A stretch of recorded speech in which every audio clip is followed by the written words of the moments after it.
this here, then I have to put this dot state or when to use this dot props. And it's really hard for me to like keep straight because you have to repeat yourself like 3 times in 3 different places for each time you want to change or each time something needs to change on the page. So it's hard for me to kind of remember that, like what needs to go where. Yeah, That that's a sense. big thing. Props took 2 days, 2 days plus for me to even get around. Yeah. And I then, think I think grabbing stuff is kind of tough too sometimes because you know how to do it in other languages, and then you're trying to figure out how to pull from one place to the next, which I think is what Mace was saying. Yeah. yeah, it's, there's a lot to it. And the reason why it's structured the way it is, because, as you deal with larger applications, things start to get really complicated really fast. And using something like, Paul, I know you like jQuery, but jumping into like a huge monstrosity app like, I don't know, Instagram or Pinterest, jQuery is just unmanageable. Like it's a great tool to facilitate doing things, lots of things, right? It's a really robust tool, but building something enterprise level where multiple teams are working on things, jQuery becomes not the most efficient tool. And it's not efficient, in as like React is, because React has that, the virtual DOM. It's always doing some sort of diff comparison, the requirement to use the key during a mapping session of content. But I get amazed, passing down props 3 levels deep. I don't know. Couldn't I just send it from here to here without having like baby step every step of the way and passing methods down and calling methods back up? Cool. Quincy, what are your thoughts?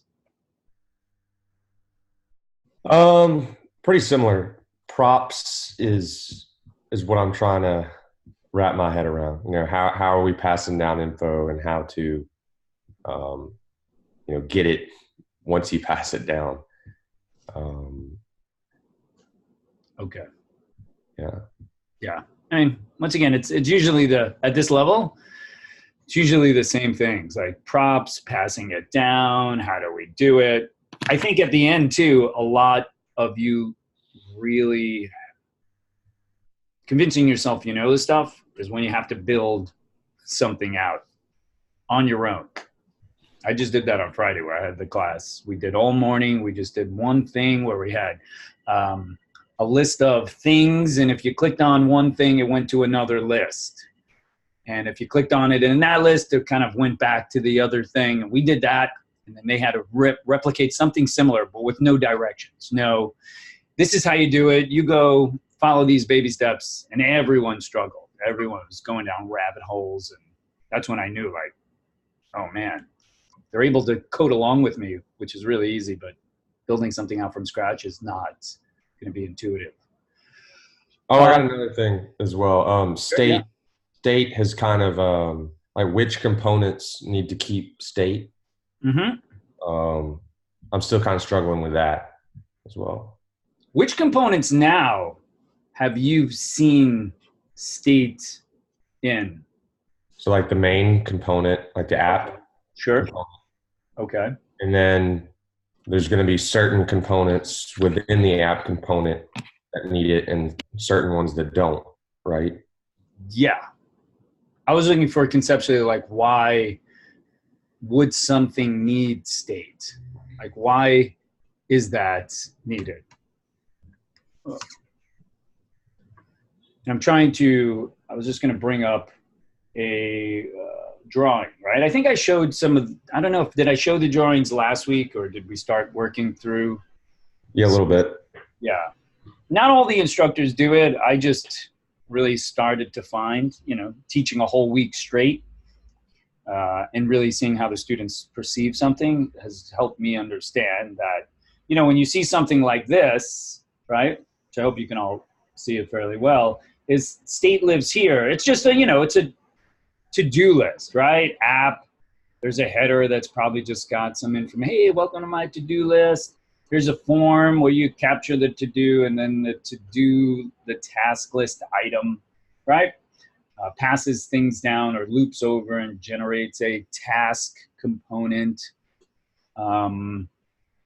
What you'll see here is that state is right up here in app, right? Makes sense to be an app, at least, because the app is going to be passing things down a task list, right?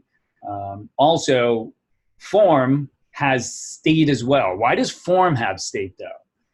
And in the world of React, there's multiple ways to do something, and I don't need state here in the form. I could have put it in an app, but why would I localize it here in the form? Any ideas? You want to hold your changes. Yeah, right? Because what kind of event are we using here? On change and on submit. Yeah. So on change is really that kind of mechanism that's just like chicka, chicka, chicka, chicka. Every touch, every keystroke requires that you do this on change. Now, that being said, it's not always necessarily the need to do that. Like, I'm just going to show you what we had built out just to show you another use case of where state could live, or that just because it's a form doesn't necessarily mean you have to put it there. Just pulling up a demo I did the other day. We did. And all right. So I had it as a code pen, but we built it in class using, Create React App. But if you see here, if I filter the fruits, right? If I just start typing in character sets here, it matches these fruits, right? Now this form doesn't have a submit button, right? There's no submitting it. It captures everything you type. It's this dynamic tool that as you type, it immediately filters. Situations like this, considering that the app is the one that holds the fruits, it might make sense just to make the form like a dumb component, like a functional component. And every character gets passed up to the app, and the app filters the data, right? So in a use case like this, we didn't need to actually turn this thing into a separate component to meet this kind of model, right? This model here of you capturing it and hitting submit, that's a great model for putting state localized here inside of the form. That's a great use case. When I only want the changes to occur in form and when ready get passed up, right? Now, why though? Like what would have been the difference here if I got rid of state here in this form and I had app was the one that form just passed every character up to app.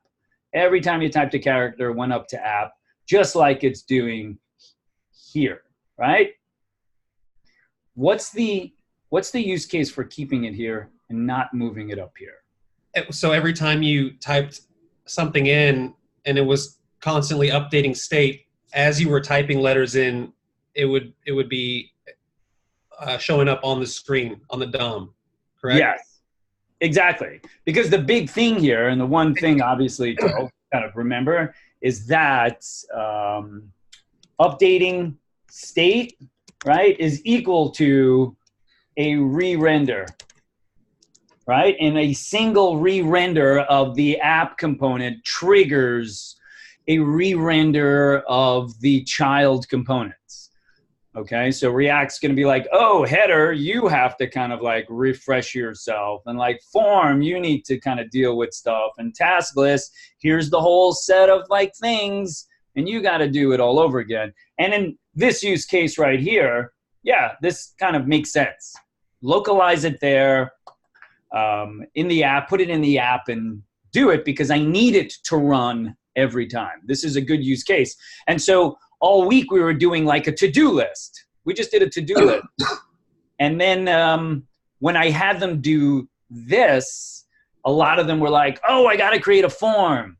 I got to have this form and I got to pass a function down and the function's got to, and I got to do this. And they didn't. It was almost like it was excessive. Like because that's all they understood. They understood that's how we built a color switcher app, a to-do list app, a capture your name app, all of them the same, all of them doing essentially the same thing. And so their minds could not break free from the fact of why we localize state for that thing. And in this instance, it didn't need state, okay? So you could have just done two, maybe, you know, matching fruits becomes a component, and unmatched fruits becomes a component. And the only difference between those components is that unmatched fruits would have a, I don't know, like an H4 that says unmatched fruits. Really, they're both going to be essentially the same, a UL with LIs that loop through and create whatever data is passed to them. So they could have been the same component that I just passed a title of matching fruits or unmatching fruits, right? And give them data. They didn't need to be. So consider that when you're building out your architecture. Don't get stuck in the, I'm going to build this thing out using as many components as possible. That's all I was taught to break everything down. Sure. Try to build something small, maybe even in one component, and then break those down into little components as you see fit. It's a good practice. I try to do that also. So React is that kind of animal where you have to constantly figure things out. Now, when it comes to like what we're going to be covering today is React Router. And we're going to take a step back. We're going to really try to do it a simple thing. There's not a lot of passing state here. We're just going to be doing, implementing a new thing. React Router is an extension to React. It's part of that React ecosystem. And as you build out React Router, I'm going to show you some snapshots that previous students, as they built out their group project, what I had them do is leverage the whiteboard. So I'm going to pull this up, see if you can see that. Can you see that? I'm going to share the link. I'm going to copy the link. I'll shoot you the link too, so you can have it if you want to pull it up yourself. This was an app designed by students where they learned about React Router. So 2.5 weeks later, they're like, all right, you got all the React stuff you need. And they had the back end all kind of worked out, and they had to build this out. What you can see is, I can just zoom in a little bit here. All right. Oh, no. Sorry about that. I'll just leave it as there. Can I do that? No. There we go. You see, everything starts with the app. And even they were following what I had suggested, putting state, like writing everything down that you could possibly think of that your app would need, right? State, what is it going to contain? Here it had products, branding, reviews. And then it went down and went to this routes component. And the routes component is what broke out into homepage and products and brands and reviews. Like, there was a lot going on here. Contact information, each one of those had their own components. Contact had a map, contact hours, messaging, reviews just had a review component, right? So these things could get really complicated after a while. And so now we're adding this layer of routes here. And routes is going to be kind of our best shot in the world of React for creating a single page app where we keep data consistent on the page. A header and a footer never change on a website, right? They should pretty much be consistent. It's the content inside of the site, the main content that should be reflected during the changes of, navigating the menu bar or clicking on something. I shouldn't have to resend the nav every time, right? You already have the nav. What's the point of me creating a new file and sending you that file, right? Because you did, for Express, we did EJS, right? Templates, right? All right, guys, so here's a question. Is React better than EJS, do you feel? Or was EJS intuitive and easy to use? I always like never liked EJS with the little squigglies and like injecting it into like, here's HTML and I'm injecting these things and trying to like, I always got confused with EJS. I never really liked that. React was just, everything seemed like it made sense, right? And instead of doing includes this, I just import the component, call the component by its name, and it was pretty intuitive to look at it. So this is ultimately what you're going to be shooting for, right? When you work on your projects, you know, you didn't do this with the group project because React wasn't introduced yet, right? I don't know. Is there another group project? I don't know if there is another group project. No, that was the only group project. Yeah. Okay. Another one where they did the same thing was, let me see, this one too. So this was another one where they captured it. So I'll shoot you this link as well.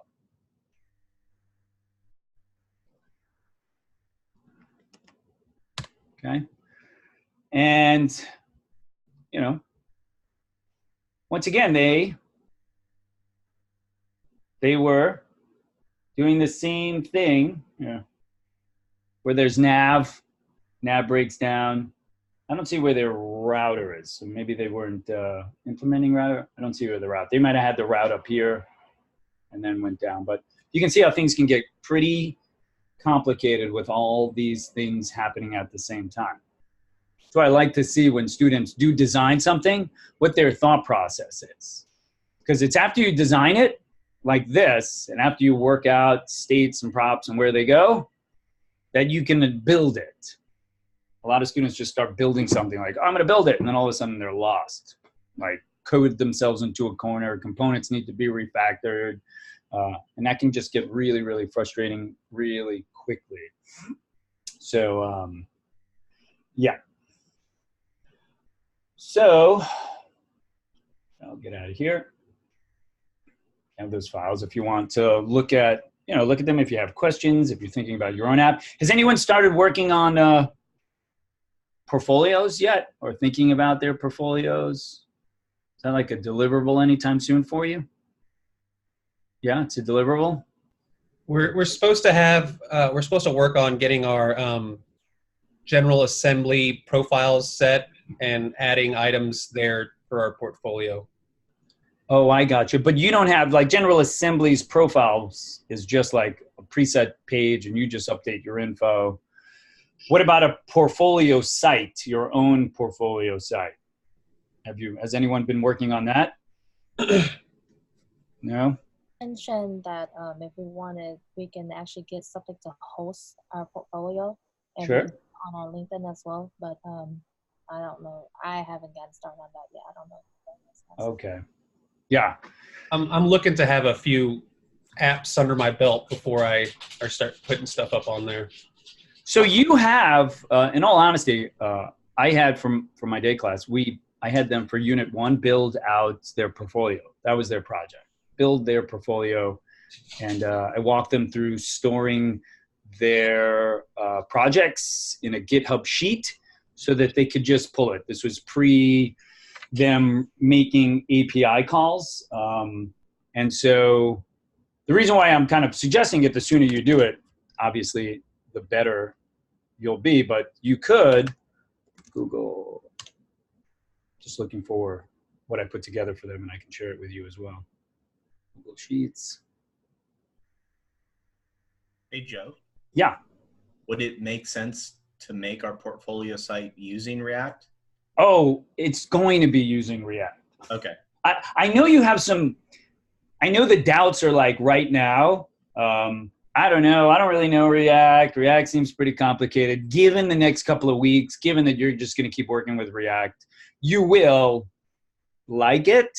That's all I can say. Like, I rarely have students that leave the cohort saying, oh, I hated React. I didn't like it. Like, even the people that preferred the back end, oh, I didn't really like React. And so they didn't work with it, right? So what we did for Unit 1, you know, I don't want to detour too much, but I really just kind of want to give you a little bit of exposure. So I created a Google Sheet, and this particular Google Sheet here, right, just had links to projects. That's it. Just, Mars is the name of the project. These are just my stuff. I just took pictures of stuff that I built out, gave an image and put a description. And then we pulled it in. And instead of building it with React, this was the preface to teach them React, to think React was this. So I think you can see this, right? No, might as well just give it to you as well, right? A little gem to work with. Does this look like React, like having a class? Isn't that what React is about? Like classes and functions, right? Components. And so here's a class, right? Which could have been a class card extends React component, a constructor, right? Since I'm not extending, I don't need super, right? Is that what super does? What does super do, right? Extends the parent class and then it executes the parent's context within it so that you can pull in whatever there. And so we just created this class that pulled in an object, right? And the object, what is the object emulating here in the world of React? You know it. You absolutely know it, right? Chrissy, what is it emulating in React? The prop. Props, right? Because props is an object, right? Steed is an object. What you're starting to see is, and the sooner you see this, that those things are objects because objects are a great way to aggregate things, right? Collectively keep them, pass one thing instead of passing 5 different arguments or creating 5 different parameters, create one and then elicit the values from that as are needed, right? And so that's what we did. Sorry about that. I got a little stand here that's connected. That just took a spill. All right. And so we passed in this object, and then I created a render function. Render to do exactly what React does, right? I could call this whatever I wanted, but we used render because I wanted to convey. So what we're doing in React, and I'm just kind of showing this too, because what we did in React, right, could be or was written and done in plain JavaScript long before React came around as an attempt for developers to better understand how to organize code. How can I create something that's reusable? Card right here is reusable. Card content is reusable.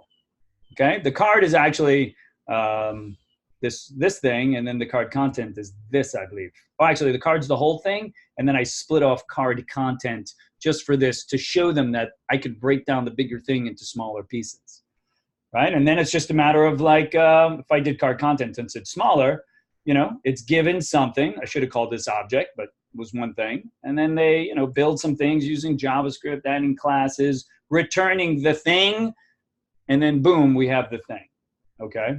And then create cards, loops over the array of data that was pulled in, instantiating a new instance of card, and appending that card, okay? Now, the reason why I'm showing you is this because, one of their requirements was to pull in projects that they had done. Now, it's unit 1, right? So how many projects do you really have? None, because you're working on your first project, right? You have stuff already. You have tons of homework. You have tons of labs. You have tons of things that convey what you can do. And because of that, you should be thinking or expanding your thought process beyond, I only have 2 projects so far to really show the world. You have so much more to show. So don't limit yourself to just 2 things. Start pulling out homework assignments. You must have done an open weather app at some point in time, no? Or a Pokemon, or I don't know, what else? Pokemon, Giphy app, half a dozen other stuff, right? That shows that you know about APIs. That shows you know about design. That shows that you have the skills at this point. So you have the code to do it. I shared the code. Doing the Google thing is just a little unique. But once again, it's just a Google Sheet. If we have time later, we can walk through this and we can build a React app, pull in your projects, and you can start working on your portfolios. I really think the sooner you start doing your portfolio, the better position you're going to be when you graduate. Okay, you're going to feel confident. Maybe a little bit more stressful now, but you'll feel more confident. Cool? Right, Rod? How you feeling, man? Good? Yeah? All right. I see everybody, so that's how I teach. Cool. So we'll start with React Router. We'll get through what we kind of need to get through today, and then I think maybe later on we'll do maybe a bit more of a React review, and perhaps maybe we could take I could show you how to import the projects, start creating projects, because you also started working with Bootstrap, right? Did you work with Bootstrap previous to React? You did, right? Okay. Some classes don't teach Bootstrap. Some classes do teach it. Maybe they do Materialize or Bulma or some other front-end framework. All depends on the instructor's preference and what lectures they put together. So you were working with, I think, a modal, right? A Bootstrap modal is where you were working with. So you have an idea. So we could easily take this thing here and design it. This is using Materialize. I was just playing around with Materialize at the time. Okay? You know, making it responsive, just showing them responsive design. Awesome. Sweet. So, cool. We'll get into React Router. We'll walk through what we're trying to do today. Okay? Get rid of this list. I think I shared this also. Did I not share this at any point in time? Could have sworn so. So, if anything, I'll share the link with you so you have it as well. It's a bunch of resources for you. If you ever wanted to like look at something and figure out, I had the class do this when they were doing their project yesterday. They weren't allowed to even code anything until they drew out their design and called me or the IA over to get their approval, to discuss it. And then we asked questions. Well, what about this? What about that? Just to make sure they thought about it before they were allowed to build it. Sweet. So today, as we learn about React Router, it's going to be a really basic app, really kind of dumbed down version of an app, just so that we can wrap our head around what React Router is doing, okay? And so React Router is kind of what it sounds like, right? It's a routing utility, right? I mean, similar to, I suppose, Express, right? Express has routing, server-side routing. You go to a route up here, right? I do a / something, movies / ID of a movie, and I get back an ID. Same concept. React is trying to do just that. Okay, and so what happens at that point in time now too is that React is the one that now talks to the router. Like this route here now must go through React, and React then sends it to the appropriate route on the server. So clients would never even know what the server address is, because you can decouple the server, the backend, from React on the front end. A lot of the times in project 3 for us, which is the group project, we have the students spin up a Node and Express server, you know, running the database, whatever that is, Mongo, Postgres, and then a separate React front-end server that talks to the backend. So your backend is just an API server at that point in time, which is kind of what you're doing now too, right? Your server now, Node and Express is just a backend, and React is the front end, and it's kind of doing all that stuff. So by doing this, you know, I have a home, which I'm already on home, so there's no place to go, right? But if I go to topics, what you'll see is the route changes, right? The fact that the route changes, I see different data on the page. If I go to router, I say this is router. And I also have a button to go back home. So I can go, hey, learn about React Router. It's the default route. I can go to route. This is a route. And I can go back home. And what you're seeing here is up here in the URL, right? So if I go to topics, I see topics up here. I go home, I don't see topics. So if I go up here and I type in, hey, what if I typed in topics? I go straight to topics, right? So here's router, right? So if I got rid of router and I went back to topics, boom, and then I decided to type in router, I'm going to router. So React is controlling this. There's no back end to this. This is just all front end, straight up React, okay? And then a button to know that we have to change the URL to go back home, right? If we took a look at this in React Dev Tools, and they just updated it. I don't know if anyone noticed that React did it, right? I came in yesterday to class and we were about to do a demo on like React and going into the React extension here. And all of a sudden I was like, what the hell is that? I don't really know what that is. I had no idea this thing was happening. And so they decided to spin it off here, and like, it's a different design, really. I think in the past you actually saw the content, you saw stuff. Now it's just structure here. I'm still not really sure what the profiler does. All I know is I got this thing. And so we could see here, if I go down, that there's this nav, and here's my header, and then I have a UL nav, and I have this thing called nav link. I have a thing called route as well. I have a thing called link. These are new concepts for React Router. Okay, nav link, route, link. These are all new things. And you can see that they're uppercase, which means that they are components, right? Components are uppercase. So there's a clear distinction between these three and an LI, UL, and nav. This header is just the typical header component, header thing. We also have switch, have routes, I have default route, right? So there's quite a bit of information, app with router. So as you look at your app, you can start to see where router is being installed. And even here, look, browser router, then router. I wrapped all this thing up in routes. And because I wrapped it up at such a high level, the whole app can parse and understand routes. Okay, and so React Router kind of takes control of this. Okay, the user doesn't necessarily have the freedom to go up here and do whatever they want, right? I think it cached it, but I think if I went to topics, is it gonna still work? Yeah, it still works. Sometimes if they manually go in here and change it, it doesn't work, because React's like, whoa, it didn't happen through me. I'm React. If you want to change that URL, you have to kind of do it through me.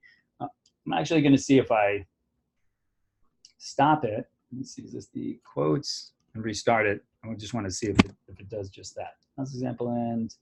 I refresh this, right? Doesn't do it. And let me restart it.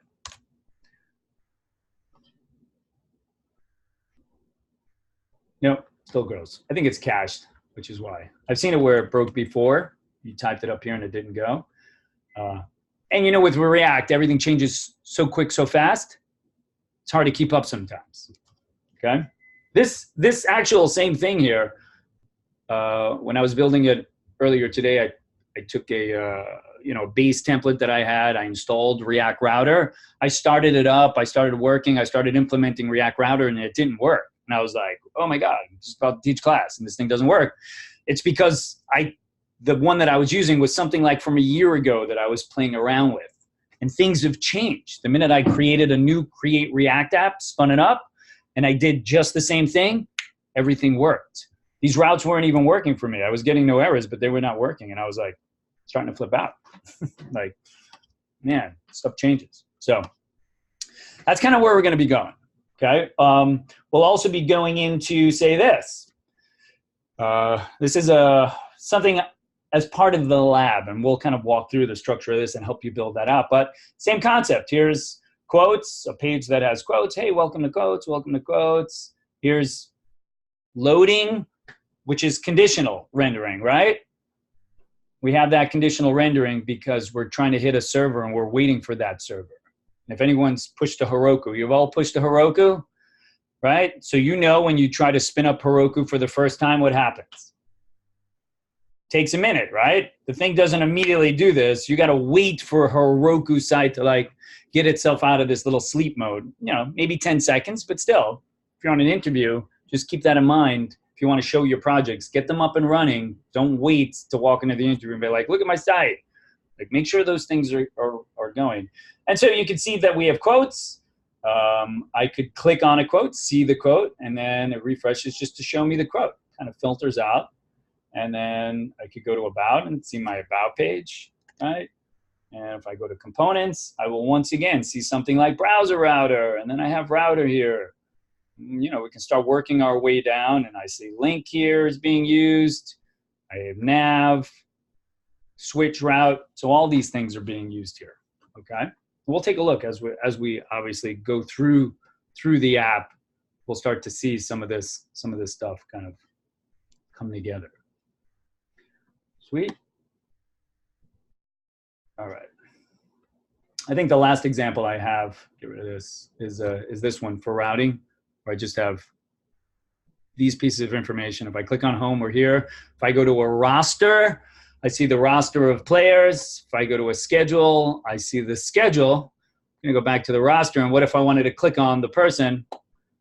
I could see the person's information. I can go back. It takes me back to the roster. I can see the information. I can go back, right? So you can put the back button wherever you want. You can go back one level. I can go back to the home page, kind of like, you know, what these are doing here. Go here, and if I want, I go back to the home page. We can go back at any time, right? That's what we're aiming for, and we have, you know, 3 solid examples to kind of work our way through whatever we're doing. Cool. Awesome. So let's just go through the instructor notes here, right? So React Router. So what we're going to talk about today is what is React Router and how it makes our single page app internet ready, okay? And then we'll use React Router to create a single page app. Once again, this app is just really going to be kind of dumbed down, but with the intent of like going over the new things. I'm not a big proponent of like adding on to all the other stuff, considering all the other stuff is already confusing. So throwing in all of this stuff while you're still trying to pass things down, to me, is just adds to the confusion. So let's just take a step back and build them from scratch. Router, link, route, redirect, switch, all of these are brand new components that we're going to be using. And they all come from, once again, React Router. You know, let me just do this, React Router. And React Router is a third-party add-on. It's a part of the React community. So I believe these guys do the React routing. It says training, but this is where you would, I believe, the guys that created it, okay?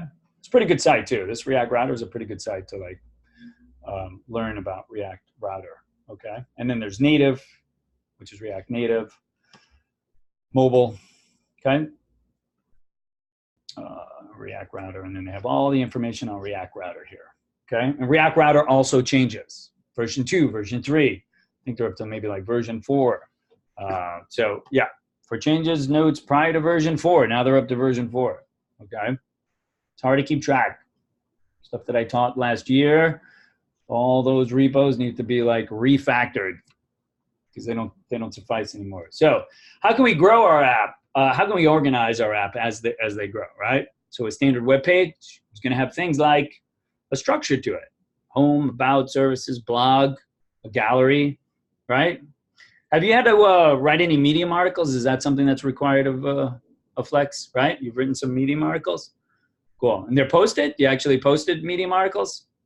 Or you just wrote them and gave them to your outcomes? Has anyone posted? Tiffany, you posted? You can post on LinkedIn. We can instead of Medium. I did LinkedIn. Got it. Sweet. That's a great way, once again, to kind of like get your name out there. So as you build your portfolio page, maybe you create a section for blog articles, and those blog articles point to Medium articles, okay? So it's an all-in-one place that people can see everything that you do. Yeah, so all those pages might have multiple subpages. You saw from like the previous examples that I provided of the drawings that was the case, okay? And so up to this point, our React applications have been limited in size, and you know, we haven't really done much, but you have done a bit more. I know with Brian, you've been doing a bit more. If we wanted to work with React and start working with it, we'd have to install React, okay? So, I'm sorry, React Router. We do have to install React, but React Router DOM is the tool that we would need to install, okay? And then we have to add it somewhere on our page, okay? So, let me just do this. I'm gonna go into, here we go, I'm gonna go into instructor examples. So instructor examples. Bloop, bloop. All right. I don't have anything. I'm going to spin up a brand new server. Now you have student examples also. What I want to do here is part of the way I structured the lecture was like, I do the thing, and then I give you time to do the exact thing. So if you want, I want to keep everyone on the same page. So I'm going to do it, and the notes will follow the notes. It's all in the notes. So I'm going to do it, and then part of the emphasis of knowing that you know what to do would be like, hey, can you do just what I did kind of thing without just doing the code along? Because the code along is really easy. You do what I type, you get it, awesome, but you're still lost on how props get passed and where state is like. Doing it on your own is the thing. So I'll build it out, small portions of it, and then I'll give you the time to catch up. I'm not saying if you wanted to code alone, that's fine, but there's going to be a section in this lab where I do a bunch of stuff, and then I say, let me see, here, do what I just did, kind of thing. You know, install it, do it. Okay, so I'm going to go here, and I'm just going to spin up a new app, you know, using create, React app, and let's call it, you know, router lecture. Boom. Joe, just to be clear, so we're gonna we're gonna do the same thing you're doing, but in student examples. So if you wanted to do this, yeah, you will eventually be in student examples. Yeah, obviously we need two separate folders so we don't conflict. Yeah. I was going to do this and just kind of have you sit back and maybe just watch and then do it. Like, so that you see it, you can ask questions, like your attention is fully absorbed versus doing the code along sometimes you don't get everything because you're just coding along. Okay. Right? I'm talking and then you kind of get lost and then you don't hear the rest of the stuff that I've said. I've seen that happen this week a lot in class. I'm not saying if you wanted to do it, you could. I'm just saying there's going to be a moment where I'm going to stop anyway for everyone to catch up. Okay?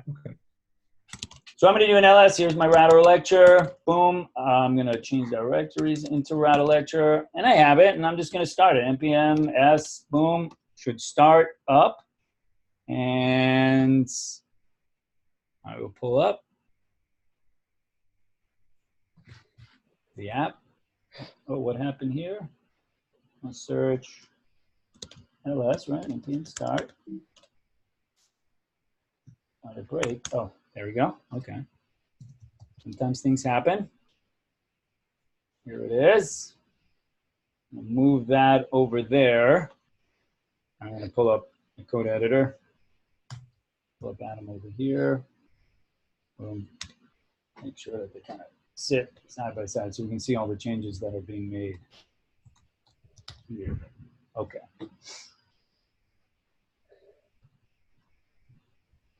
All right. So first thing is, you know, I want to get rid of all of that stuff inside of React. I just dump it, right? I'm going to say React router lecture. All right. Oh, can't do that. H1. Lecture. Oh, should come back. Awesome. Now I want to go ahead. I just wanted to make sure the app starts, right? I'm going to stop the app because I have to install React Router. I do npm install React Router DOM. Okay. Installing React Router is going to update my package JSON, right? If we go to package JSON, at some point in time, we'll see this thing update with React Router, right? My dependencies are here. It should put it right there. React, React DOM, React scripts. Takes a moment to download it. See this done in a minute.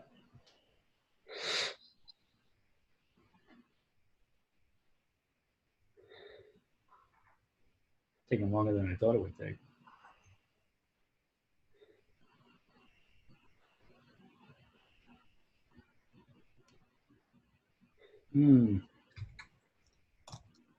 Almost seems like it's going in slow motion.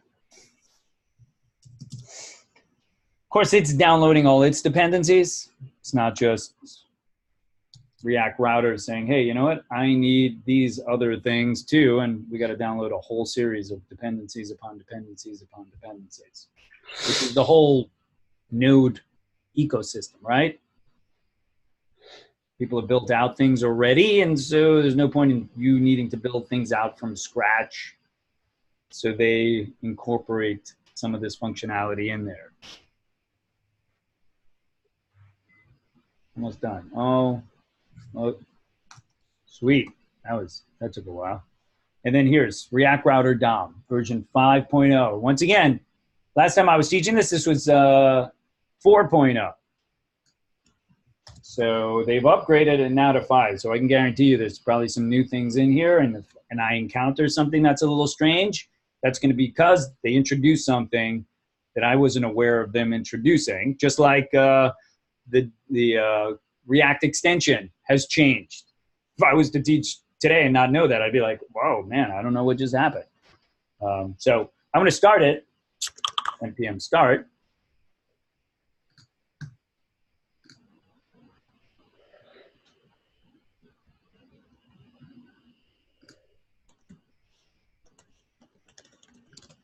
Okay. I'm going to run it on another port here. That's fine. And let's just get it started. I don't need that up there. And here we go. React Router lecture. Everything looks good. I'm going to go back to app. So the first thing that we need to do is, I'm sharing this right screen here. Am I recording? Yeah, I'm recording. Awesome. Is I need to leverage React Router. And like anything, like any other component, and you've worked with Bootstrap already, so that's probably the only other foreign extension that you've used. Have you used any other imports besides importing components in React and besides Bootstrap? Probably not, right? Oh, Flexbox. Space, and it looks like, what's that? What? I think it was called Flexbox. Flexbox, I don't think you import Flexbox. Flexbox should be just a CSS thing. Like I should be able to go in here to index CSS and just start doing Flexbox here. And we're going to do it because in our nav right here, see how the nav is sitting on top? Everything's left to right instead of stacked, and they all are LIs. The reason why we're able to do this in this instance is because we're using Flexbox. But maybe there's something else. Like, I don't know, Mesa. I can't say that something else wasn't installed. I just don't think Flexbox is a tool that we would install unless it's part of like the Bootstrap thing. So here I would go to index, right? Index is what's rendering app. So this app, this functional component app, is being rendered via index. Okay, so index is like, hey, I'm going to render this thing. Right? You never really, after working with Create React App, you never go into index. There's nothing in here that you do for the most part, but we need to go into here because we need to first import browser router, and I'm going to import it as router. I don't know why they decided not to call it router. Just kind of a weird thing. Like, why wouldn't you call it router? They called it browser router, and this construct here allows you to import this, calling it router. That's really the thing. From React Router DOM. Okay?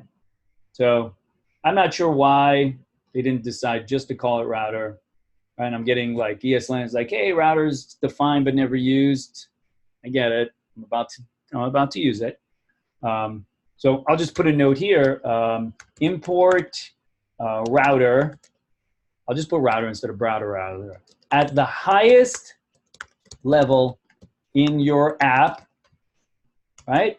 Which is really what we need to do. The highest level. Our app controls everything. And we need to control the URL at that point in time. And this is, index happens to be the highest level of our app.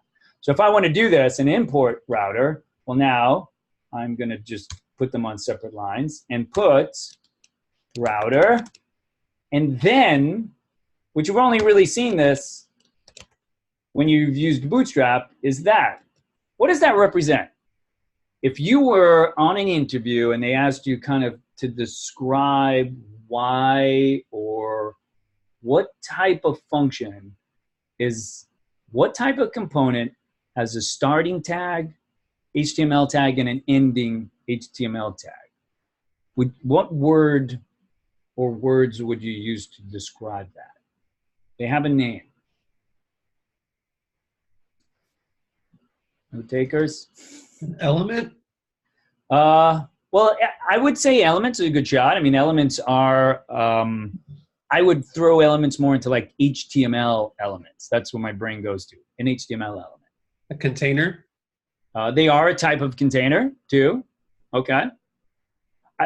I'm going to assume the shotgun method here and just shooting everything out that I. Yeah, no, but that's good. I mean, once again, think of all the questions that I ask as you being on an interview. I'd rather you on the interview throw things at me, knowing that you're trying to answer it, than just sit there and be like, I don't really know, right? At least that shows me like you're willing to like take a chance and be wrong, and that's okay. They're called higher order components. Higher order components. So a higher order component has a open and closing tag. Okay, and that's what this is, which means it wraps itself around this thing and it kind of packages it and it allows it to control stuff. Okay, you're going to see this kind of idea of higher order components everywhere. I mean, if you just did a Google search for like higher order React components, probably take us to the React site, and React has awesome documentation. So if you haven't been like going to the React documentation, go there. And so they wrap components. I think they're walking you through creating a React component, like React component. I don't know, I'm just looking for a basic example, but this is going to be pretty complicated. So I'm not going to stay here. Thought that would be an easy one. They're walking you through building a higher order component versus using higher order components. Like, so, but React has all of this advanced stuff. So if you think like all of this basic stuff has got you confused, which I'm sure it has gotten some of you, when you start hitting the advanced guides, this stuff right here can be even more confusing now, because now I got fragments, context, which is a new thing, profiler, which was that thing that we saw, rendering props, web components, uncontrolled components. Like, what are these things? So let me go back here. So this is a higher order component anytime you see this. The reason why I'm just kind of taking the moment to do this, I was on an interview probably like in, I don't know, January, February. And the interviewer asked me to go through, they showed me a React component and said, can you tell me everything that's happening here? And I had to read. They didn't include router, but everything that they had, I had to explain, oh, the constructor's doing this and super's doing that, and this is referencing that. Without super, you don't have access to this within the constructor, and all of this stuff. And then I had to refactor it for ES6 functionality. If I saw a function in a callback, I had to change it to a fat arrow. If I saw some array being concatenated, I had to use the spread operator, ... the array, comma, the new thing. So keep that in mind. These are things that you're going to be questioned about when you go on your interviews. So I have this, and like nothing's happened here, right? Thing is still the thing, right? I mean, if I go to developer tools, and I go to components, I would see, hey, now browser router's there, right? Here's router, and here's router.provider, okay? There's also the concept of, in higher order components, provider and consumer. So I'm just gonna put that here also as another note in regards to provider and consumer. Just keep that in mind. There's a concept. It provides, and then something consumes, okay? Router becomes the provider, and then app becomes the consumer, per se, okay? So we installed it. Awesome. And so like, what the hell? What do I do with this thing now? Like nothing's really changed on our page at all. When we start to get into it now, we're going to start doing is start working with the additional components. So I need to have some sort of links up here to kind of work with, right? Without them, I don't really have much to kind of go around. So I'm going to just go here and say create a new folder. If I'm going to create components, you kind of always put them in a components folder. And I saw the way Ryan was organizing the movie list. If you have movie list components or movie-esque components, you create a movies component folder and you put all of your components in there. And even then you aggregate them into smaller folder structures.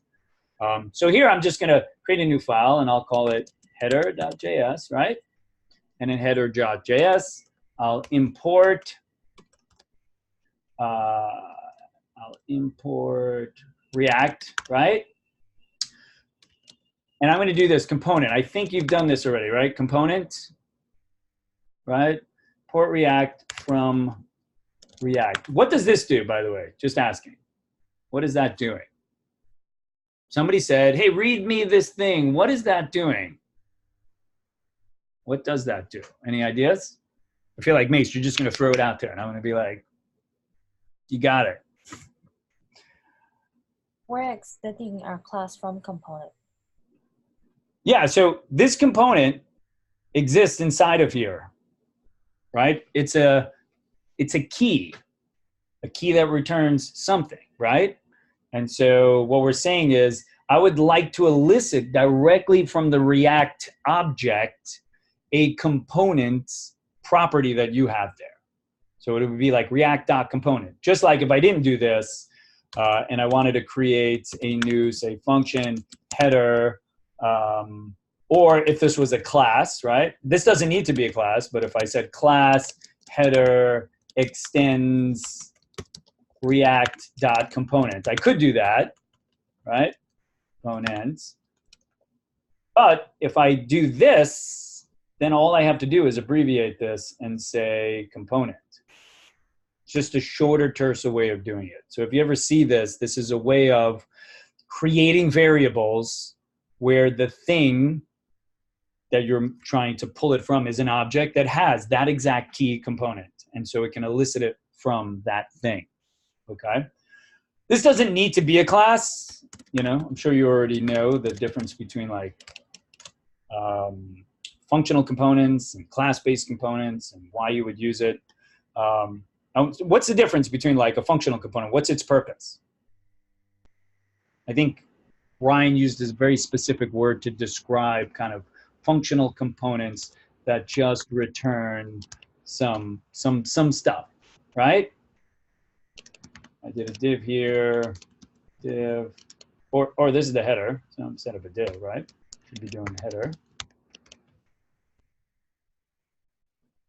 Any ideas of why or what the word that he had used for these types of? Just going to return a nav, right? This nav will return a UL, right? And the UL will return, as ULs should return, LIs, right?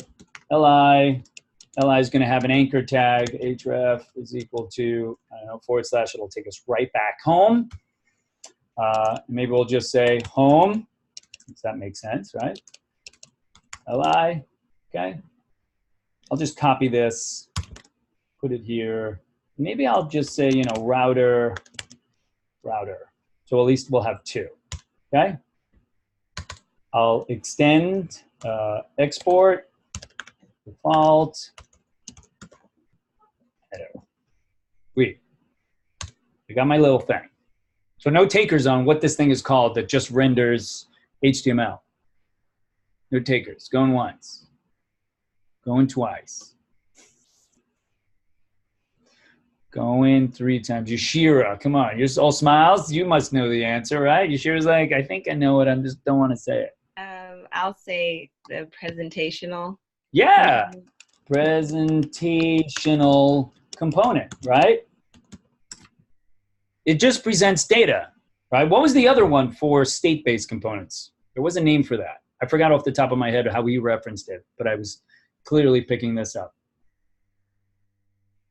Presentational. Yeah, I forgot what it was. Presentational components are just meant to present UI. They present UI, right? Only. Which means they don't need to process things. They don't need to like run logic. They don't. What can they not have here too? What can they not have? And you know that. What's the first thing they can't have? State. State. Okay. What else? What's the other big thing you use in a component? Class. Well, that's how you would create a class-based component, right? So let's just say the internal workings of this thing. They cannot have methods, right?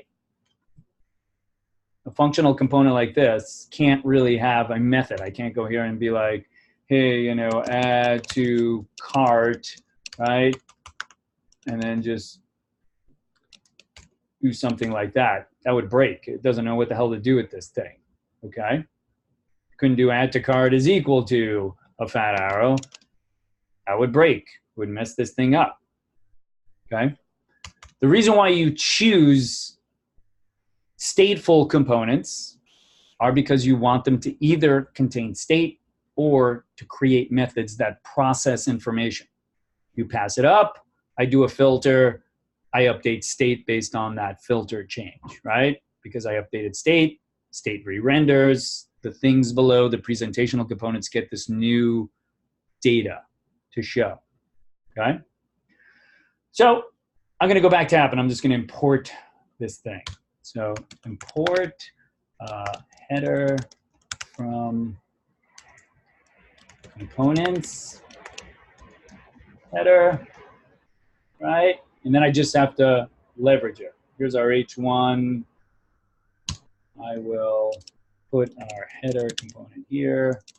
We should just have, boom, we have a header, right? It's not looking so sweet though, right? That doesn't look like much of a nav. How do we fix that? Here's your CSS skills. If I went to index here and I was like, I want to get rid of that stuff, what would you do? How would you get rid of the dots for the UL? Text decoration. Text decoration gets rid of the underline. Oh, okay. Yeah, so I'm going to try list style type none. Let's see, does it got rid of the dots? How do I make them sit next to each other? I'm going to have them act in line with one another. Display colon flexbox. Flex, just flex. Oh, flex. Just flex. Flexbox is the concept, right? Flexbox is the concept, and then flex is the display property. You can see like they sit on top of each other. This is where I would go like, oh, how do I create some space? And you can go in here and like, I don't know, maybe the anchor tags have padding, I don't know, 20 pixels. Boom, and I create space. Okay, so it's easy. I always love doing this here, and then once I have it, I'm like, oh, that's it. I'll just do you know, nav where I have anchor tags and have padding that, and it looks kind of good, right? Awesome. I think the only thing is, usually on a website, you might have the logo here and the navs over here, correct? How would you get the navs over there? How would I move my navs over there? Any ideas? Float. What's that? Say float. Hmm. Downward. I don't know. Okay. The reason why I'm taking a moment to do this is because you're doing a lot of coding, right? You're doing a lot of back-end stuff. A lot of you are going to forget how to design anything, and you're going to be like, struggle with this. And CSS can be like the headache of all headaches when you want something to look pretty. You got all this data, but it looks like crap, and you can't even format things, right? We could, if we wanted to get this thing over here, right, with our, I'm going to say here, with our UL, I'm going to try this. Let's try justify. I'm going to actually do it here first, make sure it works.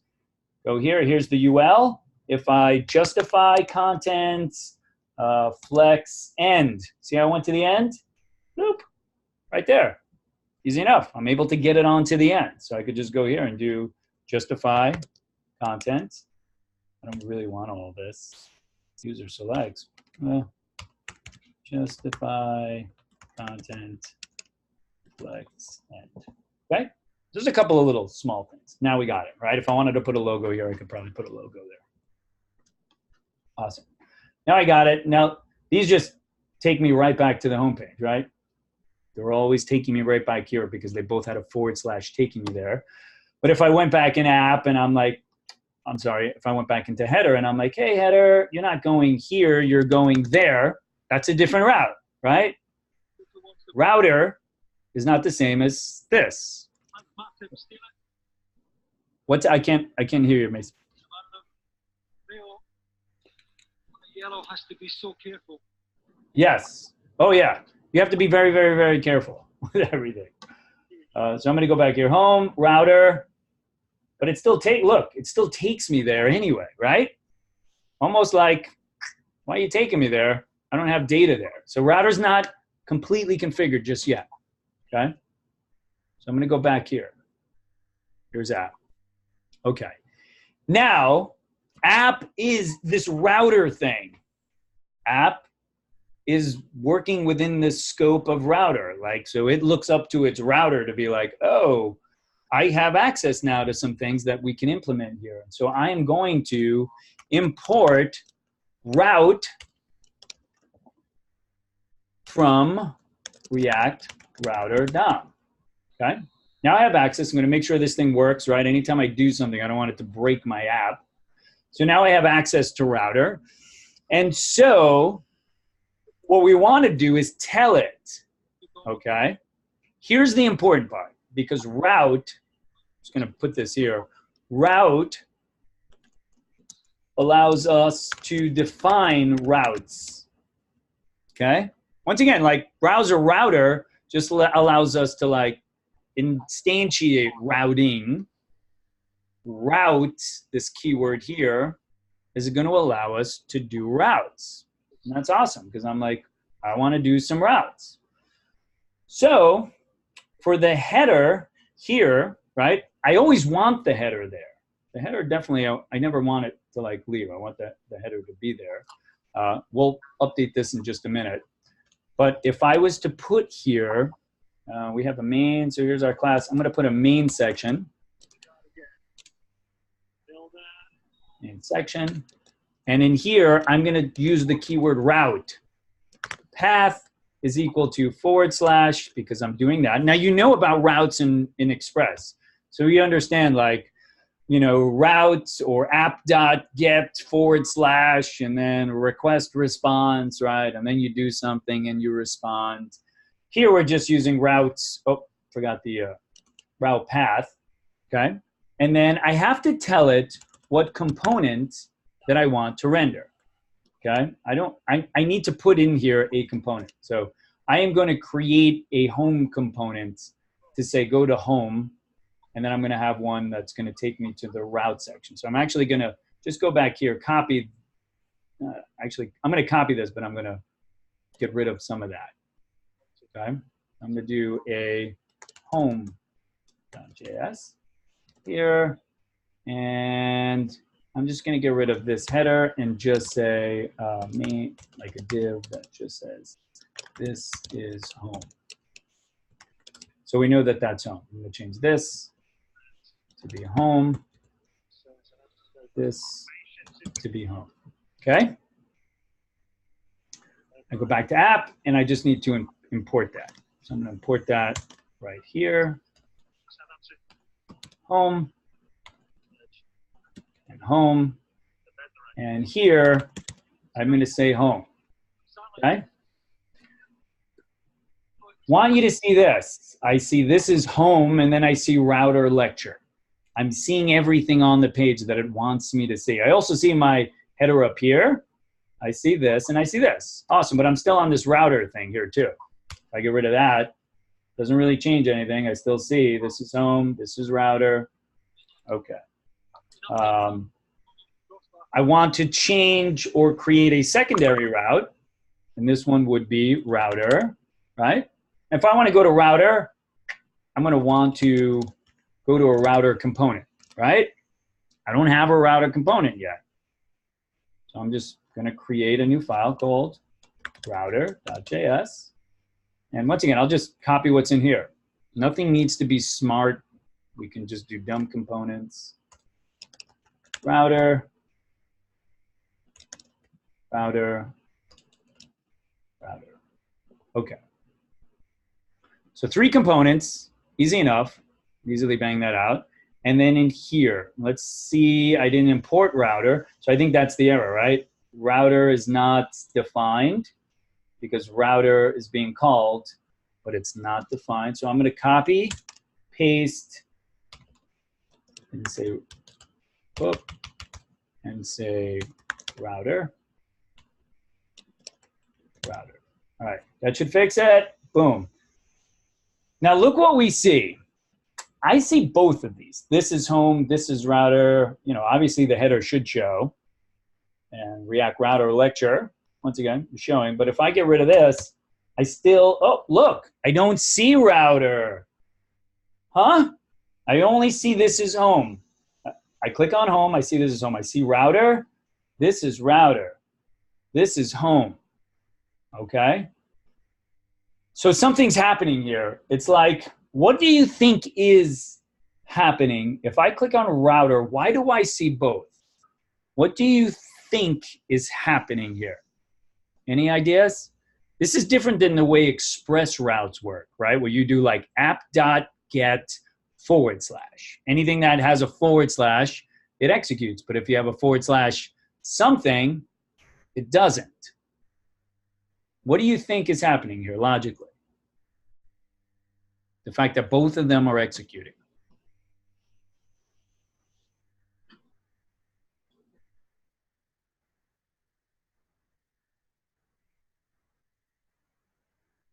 No ideas?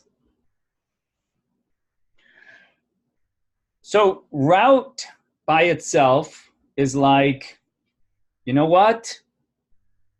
I see 2 things. This thing, this route has a /, so I'm going to execute that. This route has a /, so I'm going to execute that as well. They both match.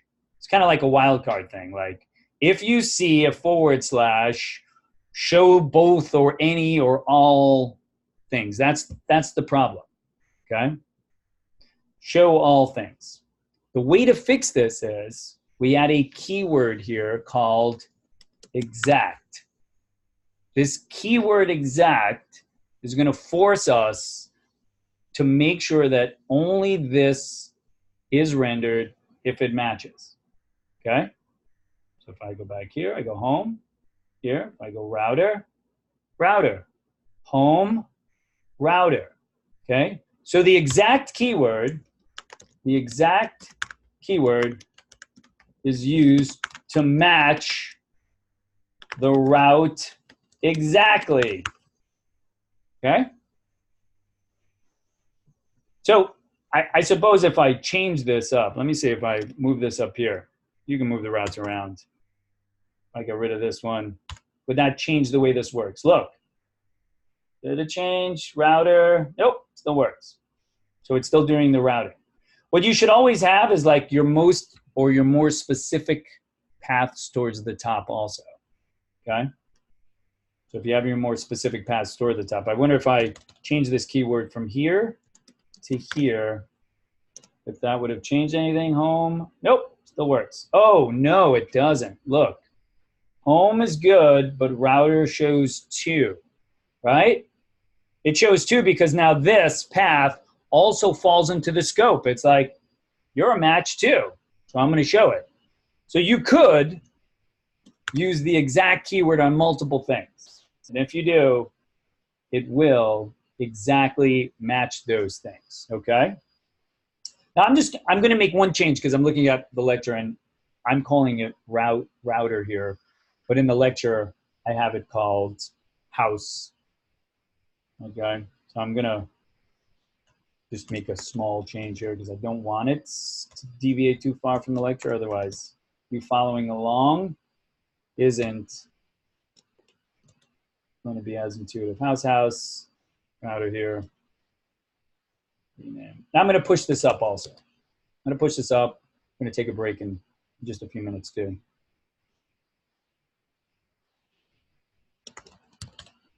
House, and this is house. Let this also be a lesson too. When you name your components, definitely make sure you name them all and structure it the right way, because to go through this process is really, really tedious.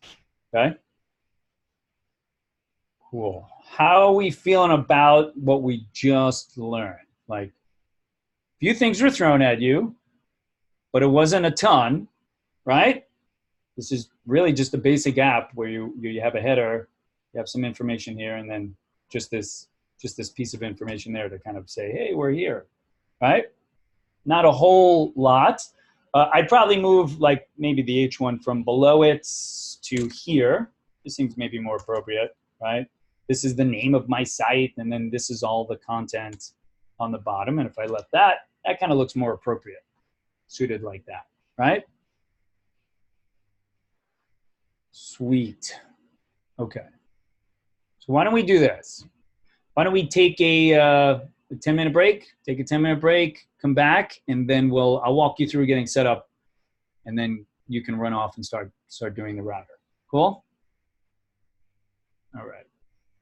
11:19, so 11:29. 11:29. Yeah, come back at 11:29.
Okay. Let's do it.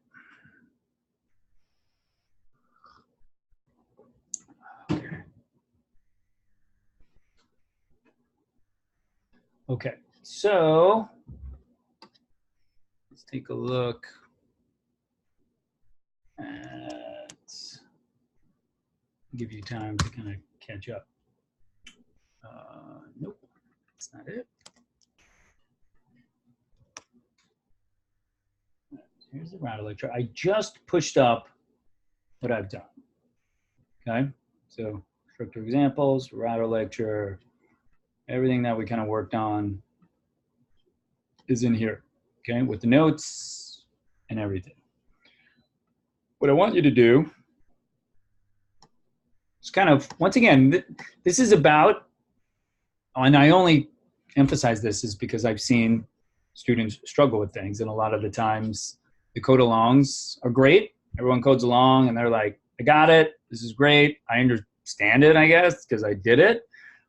You don't understand it because you did it once. So what I want you to do is kind of add router and spin up a new server. Now I have to update this, so I'm going to walk you through just doing the create router, the create React app, because it's not, at the time I had pushed this up originally. In the previous, I already had kind of created a template. There was no template because that was older and outdated.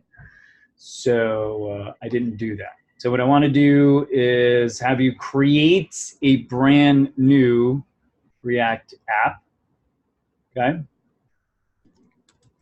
And you can go into student examples to do that, okay? So we have student examples, and in student examples, you can spin up a brand new React app, okay? After that, it's just a matter of installing React Router DOM, okay? You just have to make sure you do the install as well. So I think we all know how to spin up once again, a create router, create React app, right? So ls change directories into week 13, day 03, ls instructor notes. I'm going to go back into instructor examples. I don't want to touch student examples. That's yours. Here, once again, it's just create React app, and then you give it a name. I would call it router lecture since that's what you're going to be doing. I would just spin up another one and say, hey, student router lecture. Okay? So you have something to start working with. And then just go ahead and configure it kind of the way I did. And see if you can just do it. See if you can figure out like, hey, I need a header. I'm going to create the header. I'm going to maybe do some formatting. The solution's already there. So you won't get lost. But see how much of it you can implement without looking. And if you need to look, then look. Okay? So spin that up. I'm going to say maybe about, if you were trying to do it all on yourself, all on your own. What are we looking at? Chrissy, how much time do you think it would take you to spin that up all on your own? Maybe 30 minutes. 30 minutes? All right. 20, 30 minutes. Very hesitant. They're like, maybe 30 minutes. Okay. Let's see. Who else wants to? Everyone's hiding from me now. Everyone's like going off camera. Mace, what do you think? You probably were coding along for a while too. I was cheating. Okay. That's okay. You can always create something else. Like reproduce it. This is your time to like learn how to use the thing. So then, I don't know. Paul, were you doing it? I was watching. Okay. All right, cool. What do you think? How much time? Are we just going to the part where you stop? Yeah, just up to the part where I stopped. 20 minutes seems fine. Okay. All right, cool. Let's give it about 20 minutes. Put a checkpoint in the Slack channel. 20 minutes. I'll be sitting here. Reach out if you need some help, and we'll jump on with the rest of the lecture. Okay?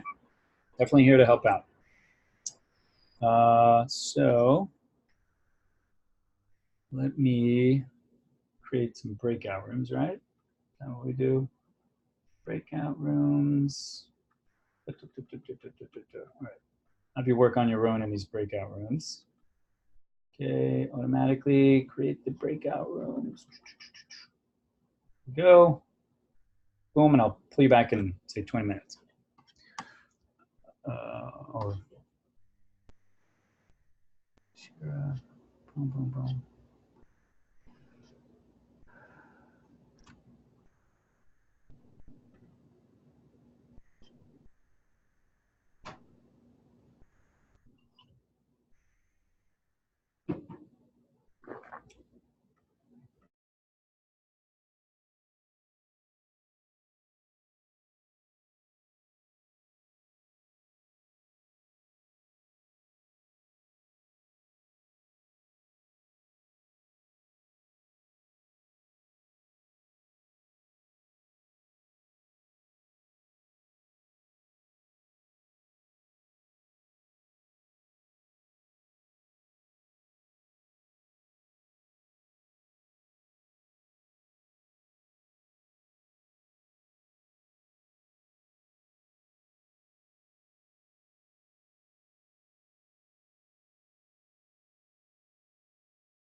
Joe, is it possible to pause the recording right Oh now? yeah, sure.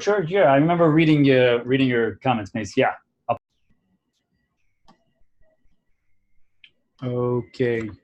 You know what I realized? I created all the breakout rooms and then I forgot to assign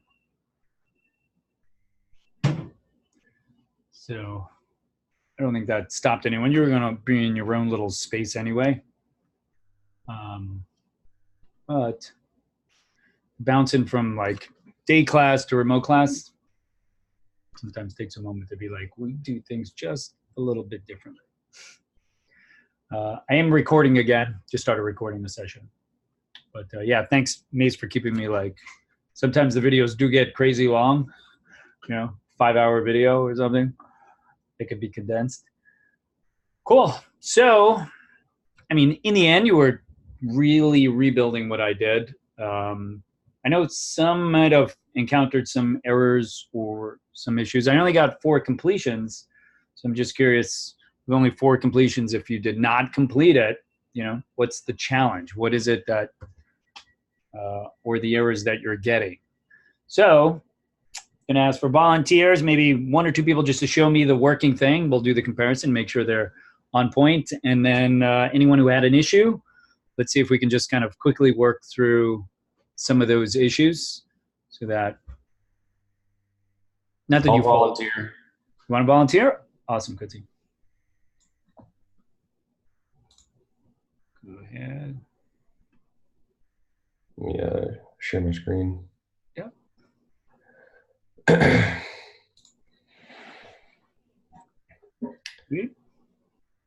So I got hung up on a few things in the beginning. So I got to, I think, number 5. Mm-hmm. And there was some stuff that I didn't do, so I was getting the failed to compile error message. So you're getting, you're getting this error message right now? Yes. This is the exact, all right, so let's see what we can do. So I'm saying failed to compile, route is not defined, blah, blah, blah. It doesn't seem like from the error that I'm seeing there in the terminal, it's like route is not defined, house is not defined, but all right. So go into app, because that's where the error is coming from, right? You see it on the bottom. You see failed to compile, and no, on the right-hand side in your terminal window. I mean, it does say there too. I mean, you see it up. I forgot, it's being shown in both places. So app is the problem. Yeah, Quincy, you didn't import your items. You don't have house or home imported. You didn't import route either, which is the React router DOM. Okay. Yeah. So just import the basic ones. Import house and home. Okay. We don't need route because we're not using, I had renamed the thing earlier, so we don't need that. Home, right?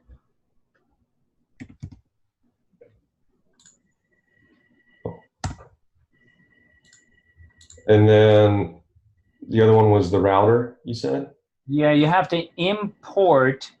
So here you would import, and then in curly braces, router from React DOM. So I have to do that in index and app because I did it here. Yeah, in the index file, let me see in your index. So in your index file, you need to import router there because router here is like the top level thing that allows routing through all of the app. Everything in the app now has the ability to be routed. Okay, and when you say router, you're referring to this, right? Yeah, that one statement in a minute. If you want to put a note there and just be like, this allows the app to have routing functionality. It doesn't matter how deep we go within the app will always have functionality to route. And things will be passed down to all child components. Additional things within props are going to be appended and added. There's things that we don't see happening. We just see router wrapping around app and we're like, okay, like, I guess, what is it doing? It's keeping track of stuff. There's some information that it's keeping track of. But now you got to go to app because that looks good, right? You did router, import browser router as router from React router DOM. Awesome. Let's go on here. Oh, I didn't finish this. So what you're saying is I have to do the exact same thing in app? No, in app, you have to import route. Oh, okay. In curly braces, route. Yeah.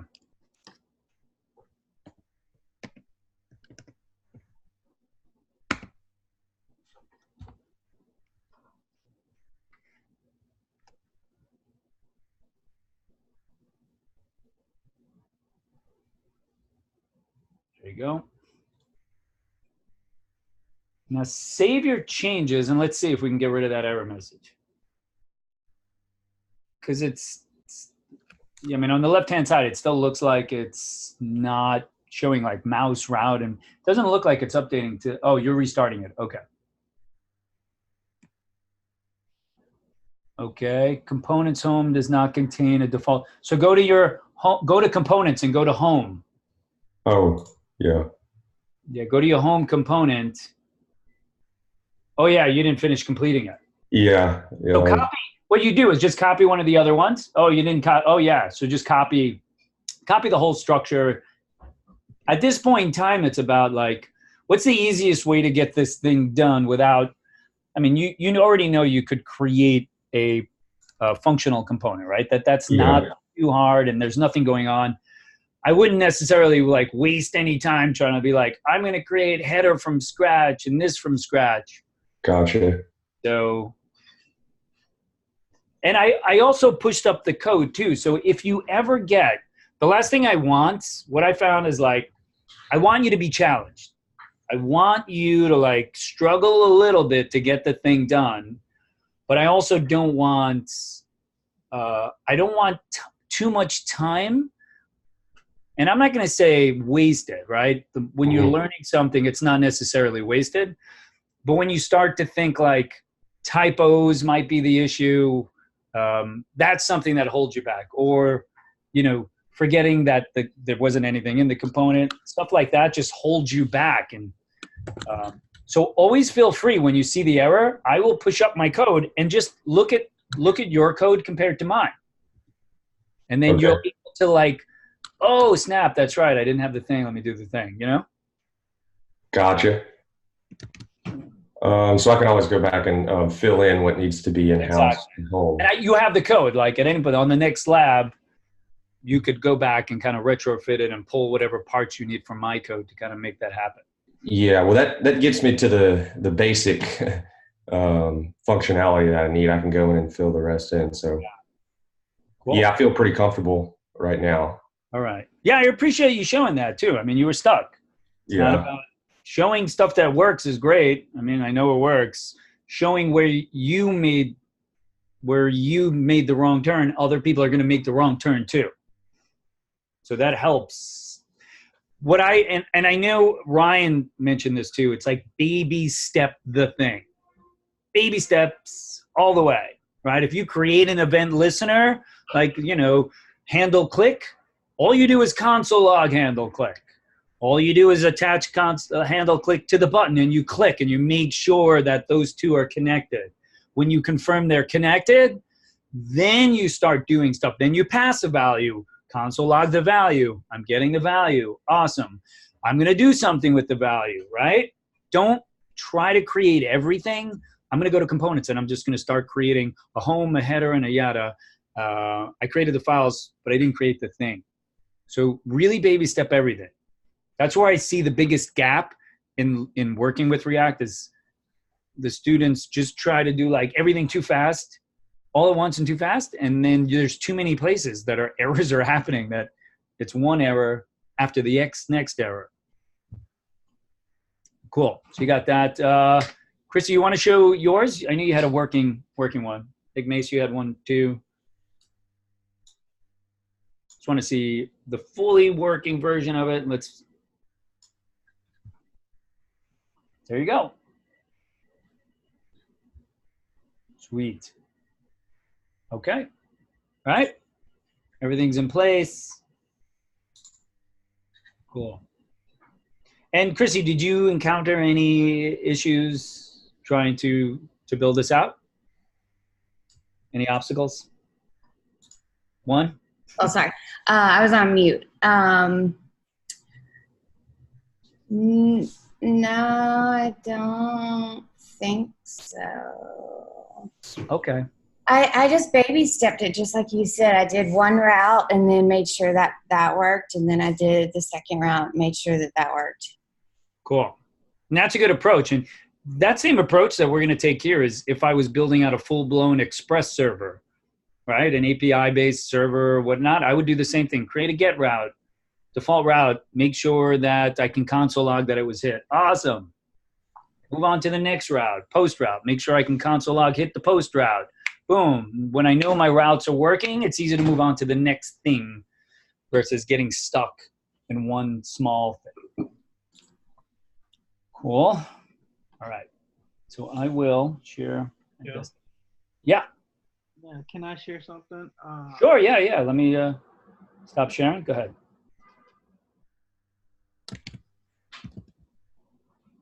I'm not quite sure what it is. Oh, okay. You got it. Looks good. But when I click on the router, it doesn't change the text. Doesn't show the route. Gotcha. Okay. So let's take a look.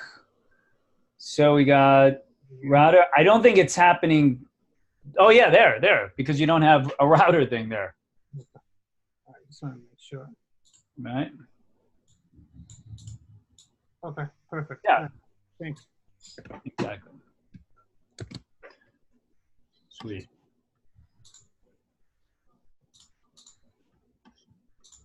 Yeah, it's these little tiny things.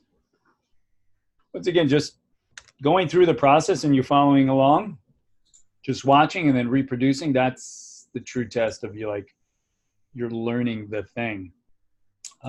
One thing that I did notice is inside of React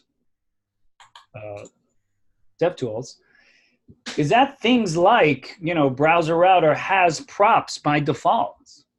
Look, it's got a prop, it's got a child. And if I go to Router, Router has a history object. And this is going to be important because we're going to use this thing later on to move back around our site to know that we clicked on things and we saw things. Okay, it's going to have I can push into the routers, I can replace routes, I can go back, I can go forward. These are all clearly methods, right? Because of the curly brace here, they're clearly methods that we can leverage later on as we move through our router, right? Oh, I got to start my route. I turned off the router.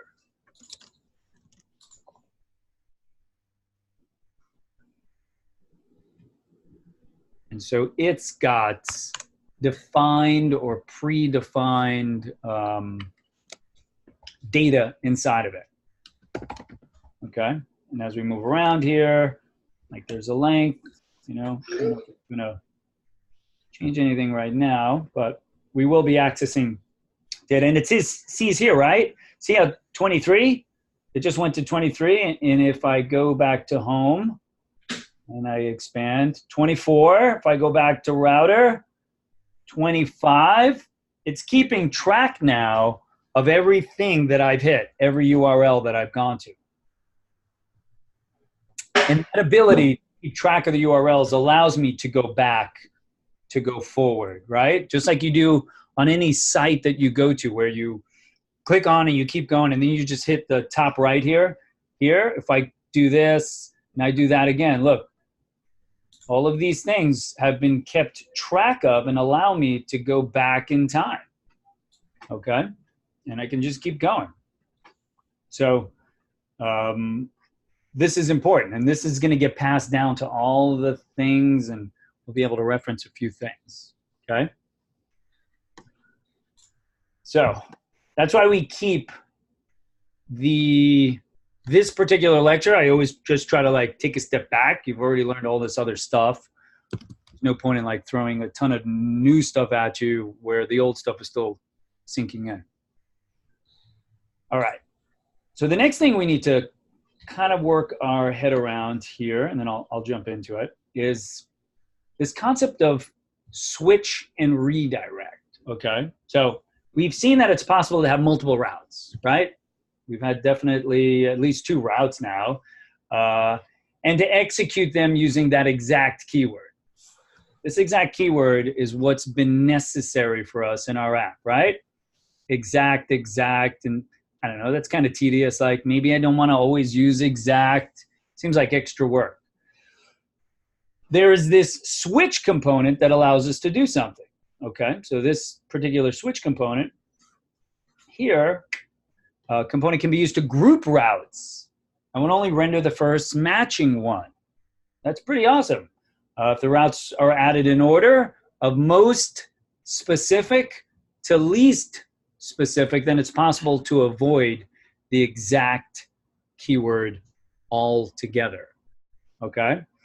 And then there's a redirect, is used as the last route to render when no other routes have been matched.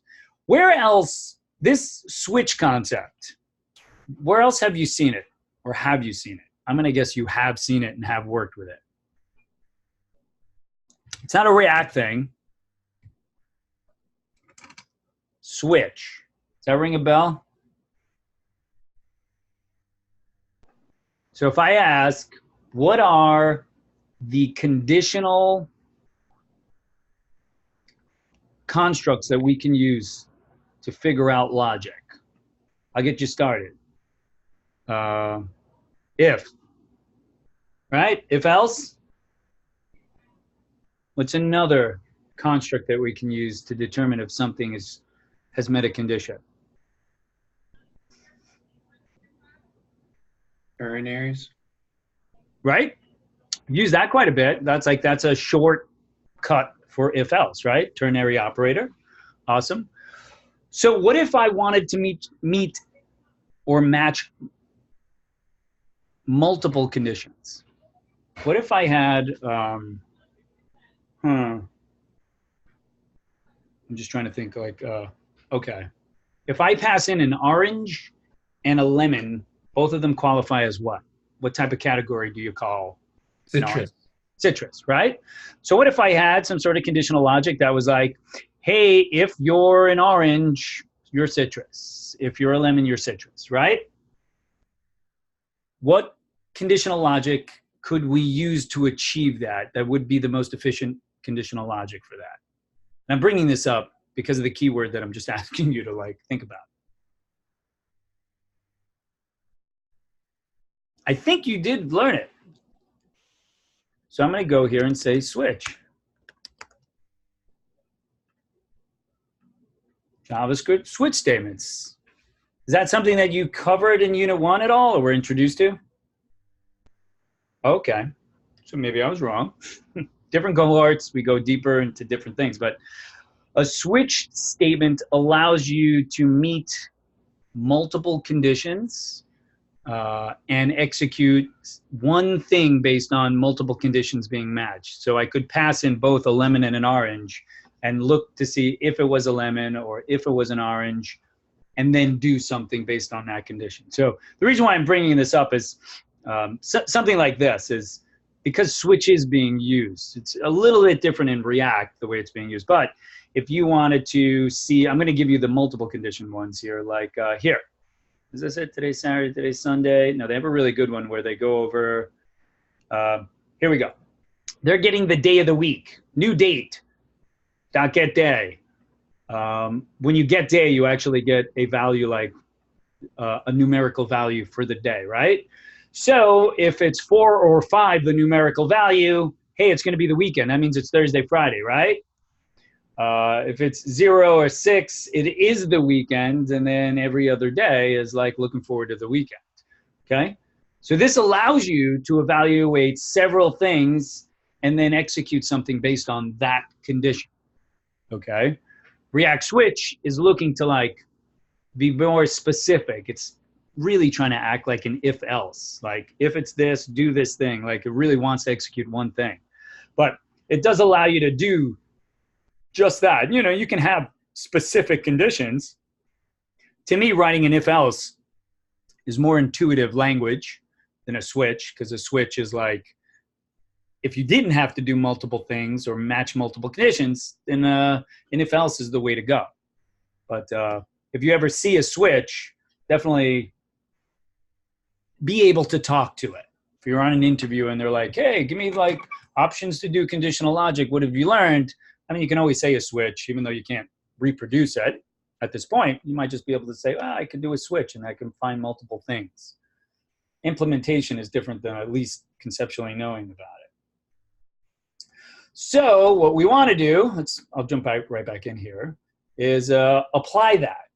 Okay, I want to put a switch here. So let me move this over a little bit. So we say, so I don't necessarily have to keep using these exact keywords. Now, if we're going to import switch, well, we have to import it up here from React Router DOM, right?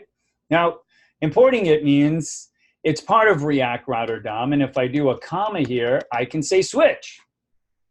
I should be able to use switch. Now it's just telling me like switch is defined but never used. Obviously, I haven't imported it yet.